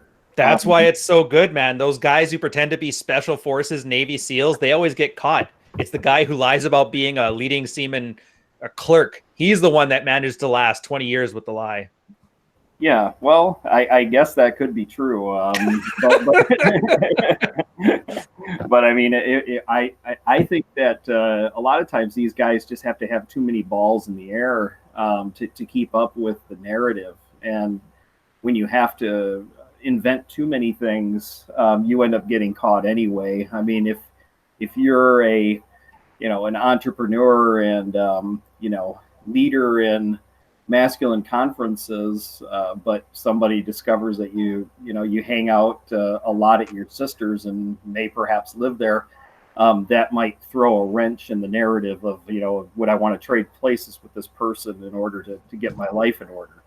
But again, you know, you don't have to like me to listen to me, and I don't care if you do or not, because I don't have anything to sell, so whatever.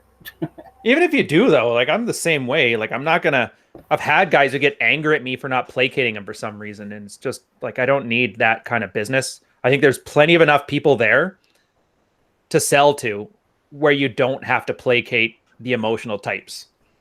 It's not like we live in the land where America was only 50 million people on the 13 colonies. And if you couldn't sell to your town, then you're basically destitute. There's markets for anything. You could sell adult diapers and be a millionaire. You don't have to placate to people who don't wanted cloth diapers instead of, you know, plastic ones. Yeah. Not mentioning that the fake masculinity guys are babies or anything. I was just making a random observation about diapers. Yeah, I mean, once you've lost your prostate and stuff just starts dribbling out on its own, you're kind of a captive audience. So you know, you gotta figure out a way to take care of those guys who still need to go into business meetings, you know, after the age of 50. And you know, I wouldn't want to be one of the people who actually needs to use those things, but it's definitely better than having a piss puddle in the front of your slacks, you know, when you're trying to sell, you know, what is it? Shower curtain rings to people in Dubuque. Oh, 80s kids will know that reference. I'm good. People like me. That's right. Yeah. John Candy from Planes, Streets, and Automobiles. Yeah. And that's the thing too. I don't get. So obviously the goal can't be masculinity, because if it was, a big part of it is making a guy resistant to this kind of social outside pressure. So when you create this persona and brand that's largely built off of fake flexing, I don't see how you can go from there to getting a guy to become his own mental point of origin, to being resistant from shaming either intrasexually or intersectionally. All I see you doing is creating another crab to go in the bucket. Yeah. Well, there were two things that kind of came to mind, because, like, if we break this down, it's you want to be the guy women want to fuck, and you want to be the guy men want to be. And I think for a lot of these guys, instead of, you know, going out and becoming the guy women wants to fuck, they give off the impression of that their brand is the guy other guys want to be. And, you know, it's kind of like funny because like Black Rifle, a coffee company or whatever, it's like the prime example of, it's a really, and I like the company and I like what they stand for the most part, and their ads are hilarious, but it's the type of, they're doing their ads as a joke. If you're acting like that and you're not screwing around, there's something wrong. Oh, so it's like the Old Spice thing. Yeah, I mean, you end up having a contest of, who can parody masculinity best sometimes when it comes to advertising. And I think that when we're talking about, symbols of masculinity versus LARPing masculinity versus lampooning masculinity, that's where you get all these shamers who come in and say that, this is the reason why we have shooters, because, you make people need to behave a certain way, and you're teaching these poor innocent children that there's only one way to be a man, and these are all of the signals that you put out there into the world, and these poor impressionable minds are just sucking all of this stuff up. Well, if your kids aren't nuanced enough to understand a joke, I think that might be on you as much as, the people putting out the content who, automatically told Johnny that the best way to be a man is to put, truck nuts on his Ford 350. Ooh, 350, aiming high with the 1 tons. That's Nice. right. Yeah, that's right. Put the dually with the 4 tires on the back axle. I'm not fucking around here, Ryan. We're out. Oh, the 767 Bush tires on dualies. I cannot.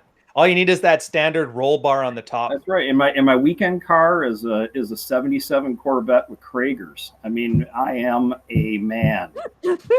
and fuck all. If my Corvette is lemon yellow, I'm still a man.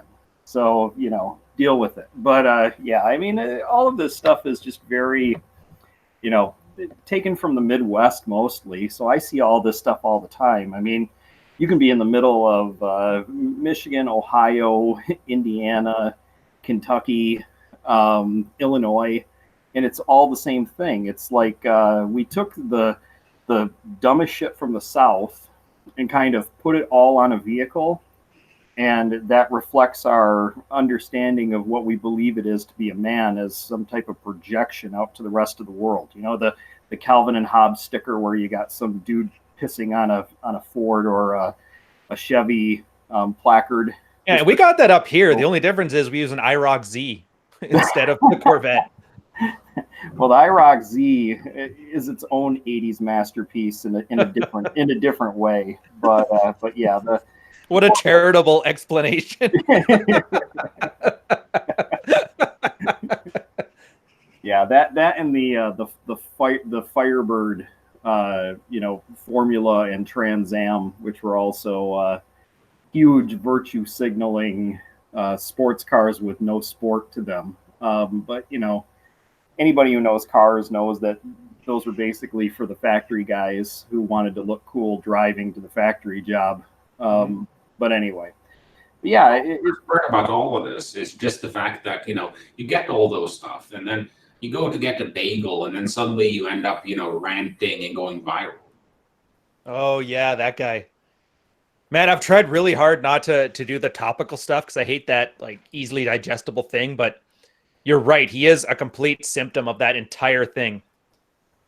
I never thought I'd see a 45-year-old New York man talking about look smacks like that and ranting in a Bagel Boss, dressed like in full Kirkland signature uniform. Yeah, full Kirkland full signature uniform. That's that. Yes. Oh my God. I just don't want to be that guy, who accidentally goes out into the world and looks like, someone who works at Best Buy on purpose. Mm-hmm. You got the khakis and the monochromatic polo shirt with a brown belt and some brown shoes and, a $19 haircut. And it just looks as though you've just fucking given up. And I don't think it's that hard to avoid being that guy, just so long as you pay attention to it. But going off into this mountain man, I don't know, persona. I can tell you're trying really hard to use analogies here and euphemisms, but Yeah. But it just comes down to you can't immediately morph from one personality into another incongruently without putting out signals of compensation. That's the only way that I look at it. Yes, ooh, that's a wonderful way of putting it, because women automatically, it's that innate skepticism bias that women have, where they automatically assume it's insecurity, and it doesn't hurt that 80% of the time they're right. Yeah, I mean, if your plaid shirts don't have a little bit of wear in the right places, women will pick up on that. I mean, Yeah, your truck has no dirt on it. yeah, I mean, you don't iron your jeans if you really wear jeans, that type of thing. And it reminds me of the dentist with the Harleys. I mean, you see these guys on the side of the road, in packs of 6 or 7, and they're just kind of hanging out, drinking, a bottle of Avion out of the fanny pack of their brand new, Harley Davidson. And what are they doing? Oh, they're just taking a 100-mile trip with the boys that day, and they're going to stop at some place. Stop at Hooters halfway through for a burger, and drive back. And they've got some goofy name for their group, but they're not a real biker club because that would involve maybe some violence, so they can't be involved in that. But it's literally a group jerk-off session. We had that in Victoria, where I'm from. There was 2 biker gangs. There was the crotch rocket guys and the cruiser guys, and they would always sit outside Cook Street Village, which is like the hipster area. Okay. The one group would be over at the Starbucks, and then the other one would be here at the indie coffee shop. And all it was a bunch of helmets on top of tables and guys drinking coffee together with their bikes lined up. It was the most ridiculous thing I'd ever seen, because a lot of the military guys that I worked with, they actually had a riding club. And they always laughed at those guys because, we ride every weekend and we never see them out there. Meanwhile, they're running with Ducatis, Harleys, very expensive bikes. Not one of them was using and putting any mileage on it. Oh, yeah. Did I lose both? Oh, there we go. If you have a huge gun collection, at least you can go do some static shooting, because I'm sure if someone comes to attack your family, they'll stand still politely while you do your perfect kneeled stance to fire from. Oh, and the media doesn't help with this, because there's so few armed home invasions now that they can literally put each one on the news. There's that few. So now every guy looks like, look, I told you, man, this guy in buttfuck Idaho had to defend his family against that meth head. So naturally, me in, buttfuck, I can't think of another state right now, Alabama is going to need to worry about it because that guy's coming here next. You're like, come on. Do you not realize how safe things are once we got rid of the lead in the gasoline? Yeah, and the paint. Yeah, and the paint. Yeah, I mean, there is this if it bleeds, it leads mentality with the media that kind of makes most of the things that you would find very either irrelevant or not very prevalent brought up in the minds of people because of the way that it sells and the fact that it's violent and has a certain amount of fantastic realism that can be added to the day, at least the news cycle. And as short as news cycles are, I mean, and as non-violent as the world really is, you're right, they are. They're almost reported on a one-to-one basis. And because all of these different media markets are interconnected and they're all owned basically by about 4 different companies, they can run the same home invasion that happened in Tulsa, Oklahoma, and all of the other markets that company might have that same evening. So, local news in Tulsa, well, that's not local to me. Why the hell am I hearing about this home invasion? Well, it's because, Winchester needs to sell a few more models this week. And, we're running low on ammunition here at the Cabela's. So come on in and, buy a few rounds and get into a 4-point stance on the ground and, hit those targets all this weekend for a discount. And like Carl was saying, none of that stuff goes down like that. You go to a shooting range and you stand there and you get lined up, and a lot of cases now you have these women instructors who are there for a reason because they look kind of hot with guns and these tight shirts on and stuff. So they, have these get-togethers where you can have an hour or two and have some food catered in and do some shooting and have some sandwiches afterwards. And that's not how violence happens at all. I mean, nope. That's theme park violence. Well, that's not even theme park violence. That's shooting for fun with a meal afterwards, and trying to say that you're learning gun safety and how to use a weapon. Well, cool, but I mean, that's how does that help me get laid? Well, how does it? I'm not sure, because the woman teaching you how to use that Glock isn't fucking you. She's fucking the owner of the company or somebody who doesn't need to go to a gun range to learn how to fire a gun. But that's neither here nor there. Dude, that's hilarious how you put it. Yeah, so you got manufactured artificial insecure outrage tapping into artificial insecurity, which taps into artificial masculinity symbols, which makes a guy spend money to solve all these problems that didn't exist and still don't exist. So they don't actually have, it's unfalsifiable. You can say you're a total man because you're protecting yourself from a family against this thing with this item that I bought. Meanwhile, none of that stuff exists. It's all inside your head. I mean, my father, myself, my father-in-law, we've all owned handguns, and nothing has happened with those handguns other than cleaning them, firing them occasionally to see if they work, and then they go right back into the gun safe. The world is a ridiculously safe place now. It really is. And, oh yeah, girls can walk the streets naked and nothing happens. Well, yeah, and they can paint signs on themselves saying that they need additional empowerment other than the fact that they're walking around naked, which is really ironic, because if the world were as horrible as they thought, the moment that they behaved that way to begin with, they'd get pulled off into a alley someplace. But it doesn't work that way anymore. Yeah, well, unless you're hitchhiking in Syria, you're pretty much safe. Yeah. Well, Corey, I have a question. If you have your gun in a gun safe, how do you handle it when you know you have 9 Russians who come after you while you're in a dairy section at Whole Foods? Well, you don't, and that's the whole point. That's why we have these things called police. But other than that, the reason why you need the gun safe is because, I have these fake kids that I need to protect from this weapon, because that's generally what kills people within the home when they have guns, is they don't know how to use them, or they don't keep them away from people who don't have fully formed agency. But, I'm making all this stuff up, so don't worry about it. Don't worry about it. Yeah, I got an egg account yesterday on my Twitter who told me you were going to say that. And he also commented that Rian needs to kill his barber.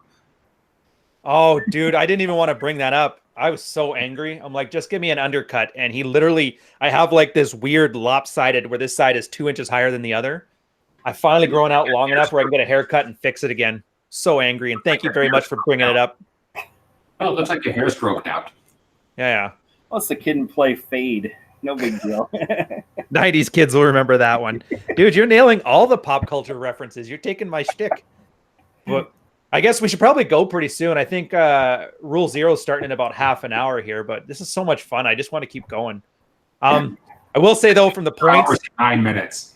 Oh, fair enough. If you guys haven't caught what we're talking about here, we're talking about sexual dynamics, and we're talking about the ripple effects that happen from it. In this case, it's intersexual and intrasexual competition with symbols of masculinity created by false insecurity, created by a false sense of urgency or a false risk and a false threat. You don't need the IROC Z or the Thunderbird to pick up girls. I did it in a Nissan Sentra because bitches love fuel efficiency. You don't need to waft your kids around showing, look how great of a babysitter I am. You can just do what Corey does and make them up. You don't have to be, I drink the best whiskeys and that's what makes me a man. You just do what Carl does and then stop drinking when you need to lose some weight. Like, there's so many things you could do to be a man, and none of these things that we do make us a man at all. It doesn't make anybody a man. It doesn't make you better with women. Basically, going out and being better with women is what makes you better with women. Yeah, and I've had to chime in on Twitter recently about what it is that you're actually seeking versus what it is that you're signaling. And this whole, you're going to die two deaths because you haven't saved Western civilization by having 14 kids of a certain skin tone. Focus on getting a girlfriend first, then we'll worry about saving the West. Oh, well, and not only that, but then you get virtue shamed by these dudes with these avatars of Catholic saints, and I see Cicero's yelling at me again. It's like I'm like I really don't care, but at the same time, their reasoning is always from a point of authority, and it's like, well, God tells you to go forth and multiply, and if you're just enjoying the decline now, and your ancestors had done the same thing, you wouldn't even be here to enjoy it. And that argument. Oh yeah, it's always the rhetorical.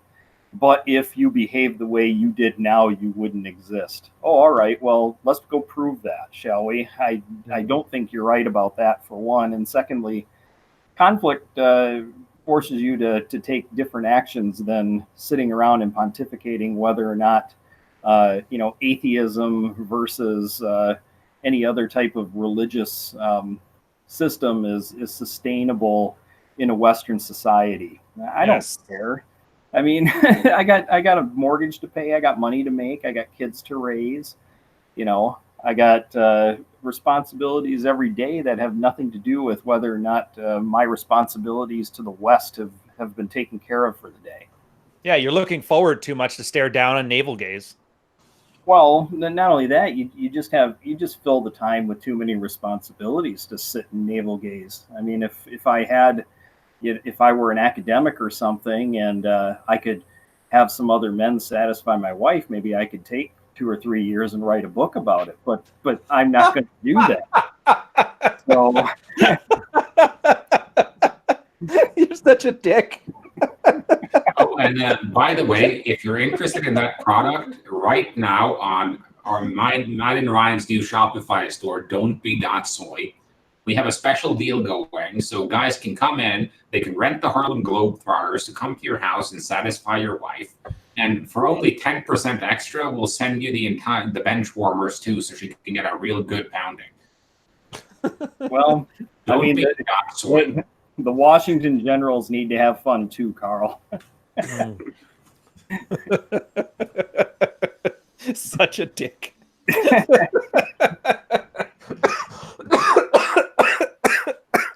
I'm not even mad about this stuff, man. It just, like, stop trying to sell people on your own, whatever. It's, honestly, I like talking about it. I like having it here. I'm actually very surprised the audience listens as much as you guys do, because this is a very meta conversation that kind of only really matters for the influencer or reinforcer side of things. Like, for you guys, obviously you want a bit of infotainment, which is good.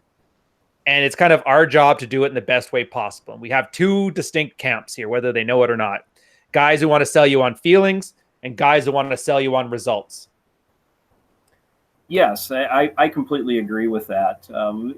My cheekiness on some of this recent stuff that's been happening is only for, edutainment value for a few. And, if I had more time on and were, I guess, prepped with a subject, I would definitely buckle down and, talk more about in this case, the Miller Lite masculinity and putting up symbols of masculinity versus faux outrage versus what is it to really be a man. And I mean, you didn't even get into Twain. And, sometimes you just need more time for this stuff, and you can always come back to it at a later date. But speaking of that, I did my own critique of Twain as part of a tweet a few days ago too, where I was just talking about all of his personal failings, and because of those, you can't take any of the advice of the writer, because he's not an infallible paragon of whatever it is that he's teaching. Well, that's another problem with the manosphere, is that we've got a huge ethos problem right now, with guys who look like Jesus talking about talking about true love and soulmates, and then Pair bonding is the recent one, I believe. oh yeah, well yeah, that's fantastic. I mean, he finds two $4 words and puts it into a tweet, and all of a sudden he's, the Jesus of relationships. And do you know the problem with the manosphere is that they don't talk about eating until you're full. They really ignored this basic part of the human condition, and I think that's why they always hate women. Well, yeah, I mean that's part of it, but I think some of it too is that when you're so thirsty that you'll lick the sweat off just about any wildebeest that walks by you. You're like you said, you're in those two camps. You can get esoteric once you're getting laid. I mean, prior to that, it's all actionable advice that you need. Yeah. And if you're a self-professed 9, and you're hawking hair products and your workouts based on the names of fictional characters for $4.47 a piece, and you can do that. But if you're somebody who's just off the street and you're looking for Bob's and Vagine, sometimes what's going to work for you isn't going to be this. Well, you should really take the time and think about what it is that you want out of a relationship before you sleep with all these hoes. Well, no, I think you need a few hoes first before you can figure out what it is that you want. And then think about what type of relationship you need after you get those basic necessities and, the feeling of actually having that dopamine run through your system of having sex out of your body first before you make some of those larger decisions. I agree. Yeah, make some mistakes. Learn what you don't want before you try and think you know what you do want. Well, it's not even that. These guys are preaching catch the feelings really hard, believe that those feelings are magic and pair bond. And I think that's even more dangerous than the normal advice of somebody will come to you eventually. I agree. It's codependence. You're just preaching codependence. Correct. And that's the problem with the pole and polka party right now, is that they're preaching codependency. They're not preaching healthy relationships. Oh, that's unfortunate. But the food, though, the food. Well, it's the same thing with what do you call it, 50 Shades of Grey. What it does is it represents bondage in a bad way, and I could go off on a rant about that alone. I mean, I'll need to get some stuff from the toy trunk, but all you need to be dominant bondage, guys. Otherwise, you're total cucks. Speaking of, it's just a natural biological order of things. I mean, any guy who doesn't own a St. Andrew's cross is clearly not a man. All real men have St. Andrew's crosses. Well, see, I've actually heard it with St. Brigide's cross that you need. The one that looks like it was put together by a wicker master. It's kind of got like these lopsided 4 sides to it, but it's and then you got to tack some runes on it. Well, why don't we just get a Chiro while we're at it? Let's go old school. Well, there you go, or a Molnar. But I mean, since Rollo used to wear one of those, I'm not gonna bag too much on the Molnar, but it is what it is. St. George cross. That's the one I want. I want St. George's cross. He looks cool. Actually, I think I do. He's the Union Jack one. Who's the other guy? There's St. George's cross, and who's the other cross? I should have the internet. I should probably already know this. Horrible Commonwealth are horrible. I think the biggest thing though is like pair bonding. Yeah, I can see how that works in a lot of relationships, because the guy will pair bond with the girl, and the girl will pair bond with his wallet, and then over time, that kind of, if the wallet goes away or the girl goes away, then all of a sudden she needs to take. He finds himself needing to buy the Harlem Globetrotters off Don't Be That Soy to get a kick out of it. And I do think there's a certain exposure thing to it, that once you've been on a lot of dates, you've slept with a bunch of girls, etc., and a lot of women, you start to get into a point where you can actually discern what you like. If your favorite wine is red, you've clearly not had a lot of wine. You probably need to go out there and sample what's there until you can actually make the call on what's a good wine or what's a bad wine before you say that, oh, I'll only drink $2 Chuck for the rest of my life. Yeah, meanwhile, you forget there's a $15 bottle of wine that's good enough, or a $30 bottle of wine that's good enough, or a $100 bottle of wine that's great, but that's $70 you don't get to spend on anything else. Yeah, I speaking agree. of wine, I'll share the funniest like wine story I've got, because we were at this little hole in the wall in where was it? It was somewhere in East. I think it was in Czechoslovakia back when before that was Czechia and Slovakia. Anyways, we were there and we'd been drinking wine all night, and one of the guys we were having dessert, and one of the guys said, I would really like a glass of rosé. And these guys were really service guys, so they were like, "Oh, we'll fix that for you, sir." And you see a guy take a bottle of white, a bottle of red, and disappear, and you hear a cocktail shaker.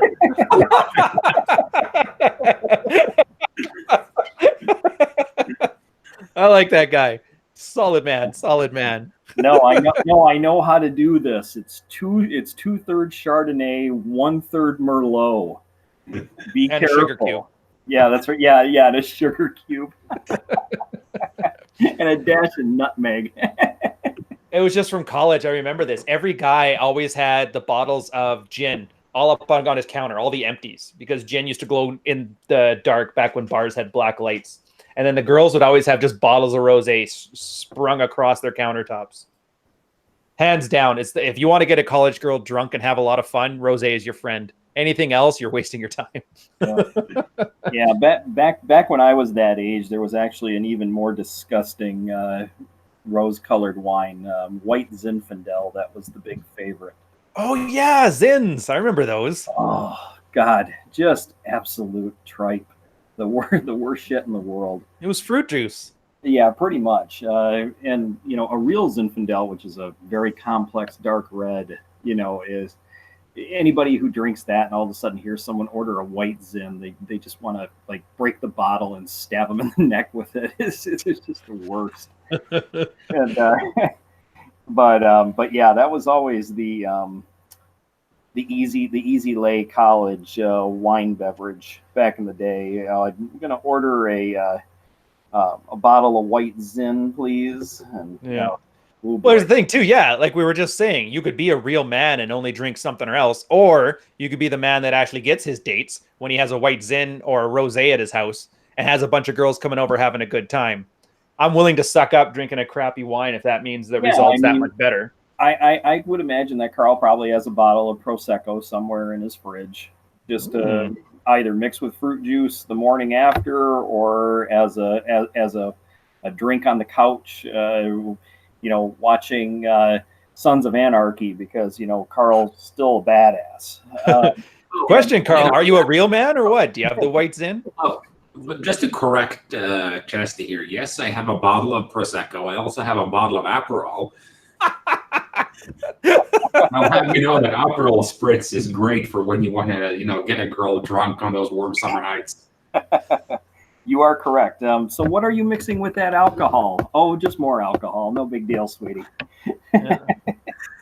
Just in case, vodka, club soda, and lime for the girl who didn't get drunk off of vodka and now hates the taste, which whenever I hear that, I always laugh. Yeah. Oh, I can't drink vodka anymore. I can't stand the taste of it. I'm like, you can't what?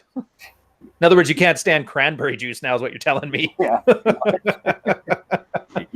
you can't stand the taste of Taco Bell coming back up is what you can't stand. Exactly. Oh, it's a good thing chicks shower and they smell nicer. It'd be hard to love the women. Yeah, thanks, Thank you, Pat. The funniest thing to me, though, is like we've been talking about this whole intrasexual competition, and the funniest thing about it to me is that it's actually hamstringing guys, because guys are so obsessed about what judgments other guys will make of them that they actually don't do the behaviors that are effective. Like, no, I can't take a girl back to my place and have champagne. Real men don't drink champagne. Like, no, I seriously cannot be in the artisanal cheese section at Whole Foods, because, real men only eat cheese in cross sandwiches and stuffed into pizza crusts. Like real men don't grab a half-empty bottle of wine, climb up on a table, and start their drinking while their friends are sitting in the corner going, "Oh Jesus Christ, this guy is embarrassing." Hypothetically speaking, of course.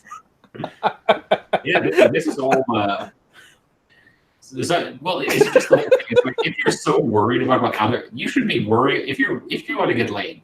First and foremost, you need to worry about what the girl is feeling, not what your friends are going to be feeling. And I think this is much of the reason why a lot of these guys are like, they need hardcore LMR help. They're going to find a guy who was in jail for 11 years for sexual assault because at least they know that guy has Apex LMR game. He really knows how to get past that last minute resistance. And I think the whole reason yeah, I mean, but if a guy gets past that last minute resistance with a knife, I don't think that's the guy you necessarily want to follow. Oh yeah, knife game is the best game. Knife game has better closure rates than just about any other kind of game. Holy crap. By the way, we're going to preface this with this is sarcastic, a warning, and do not do this. Respect the women's, s'il vous plaît. Yes.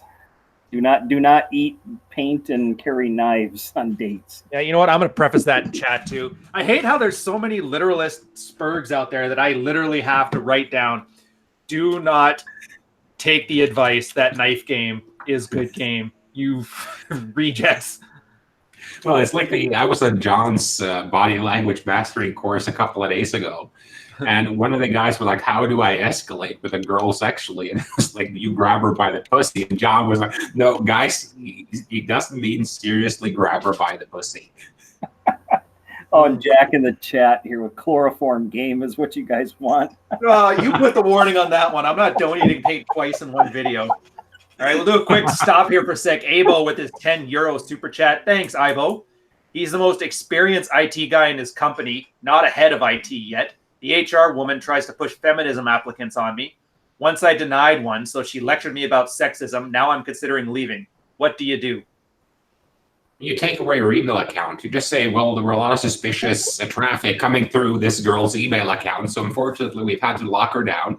And we also found a rat access Trojan on her hard drive, so we're going to have to confiscate her computer, and the same thing was on her phone, so we're going to have to confiscate that too. She'll get a new one once we clear out that there's nothing wrong here."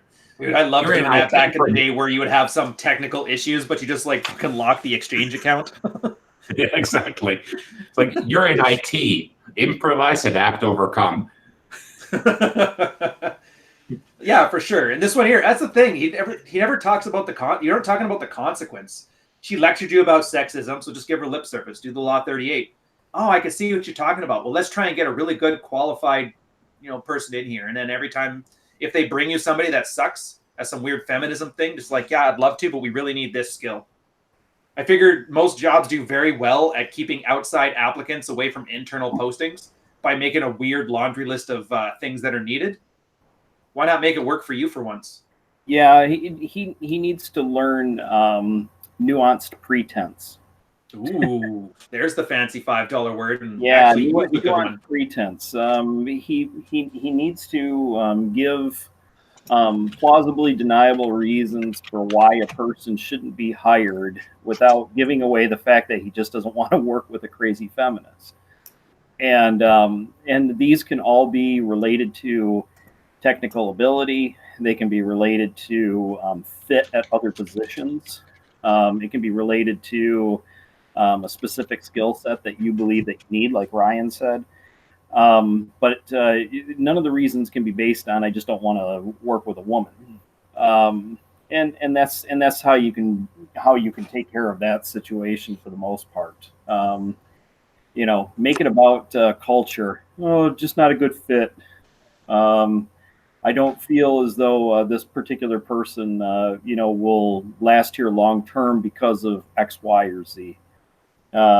And it has nothing to do with whether or not the person might be competent or incompetent. I mean, if that type of person really doesn't look like they're a fit for the job, then just be honest about it. That's the easiest way to go about it. Mm-hmm.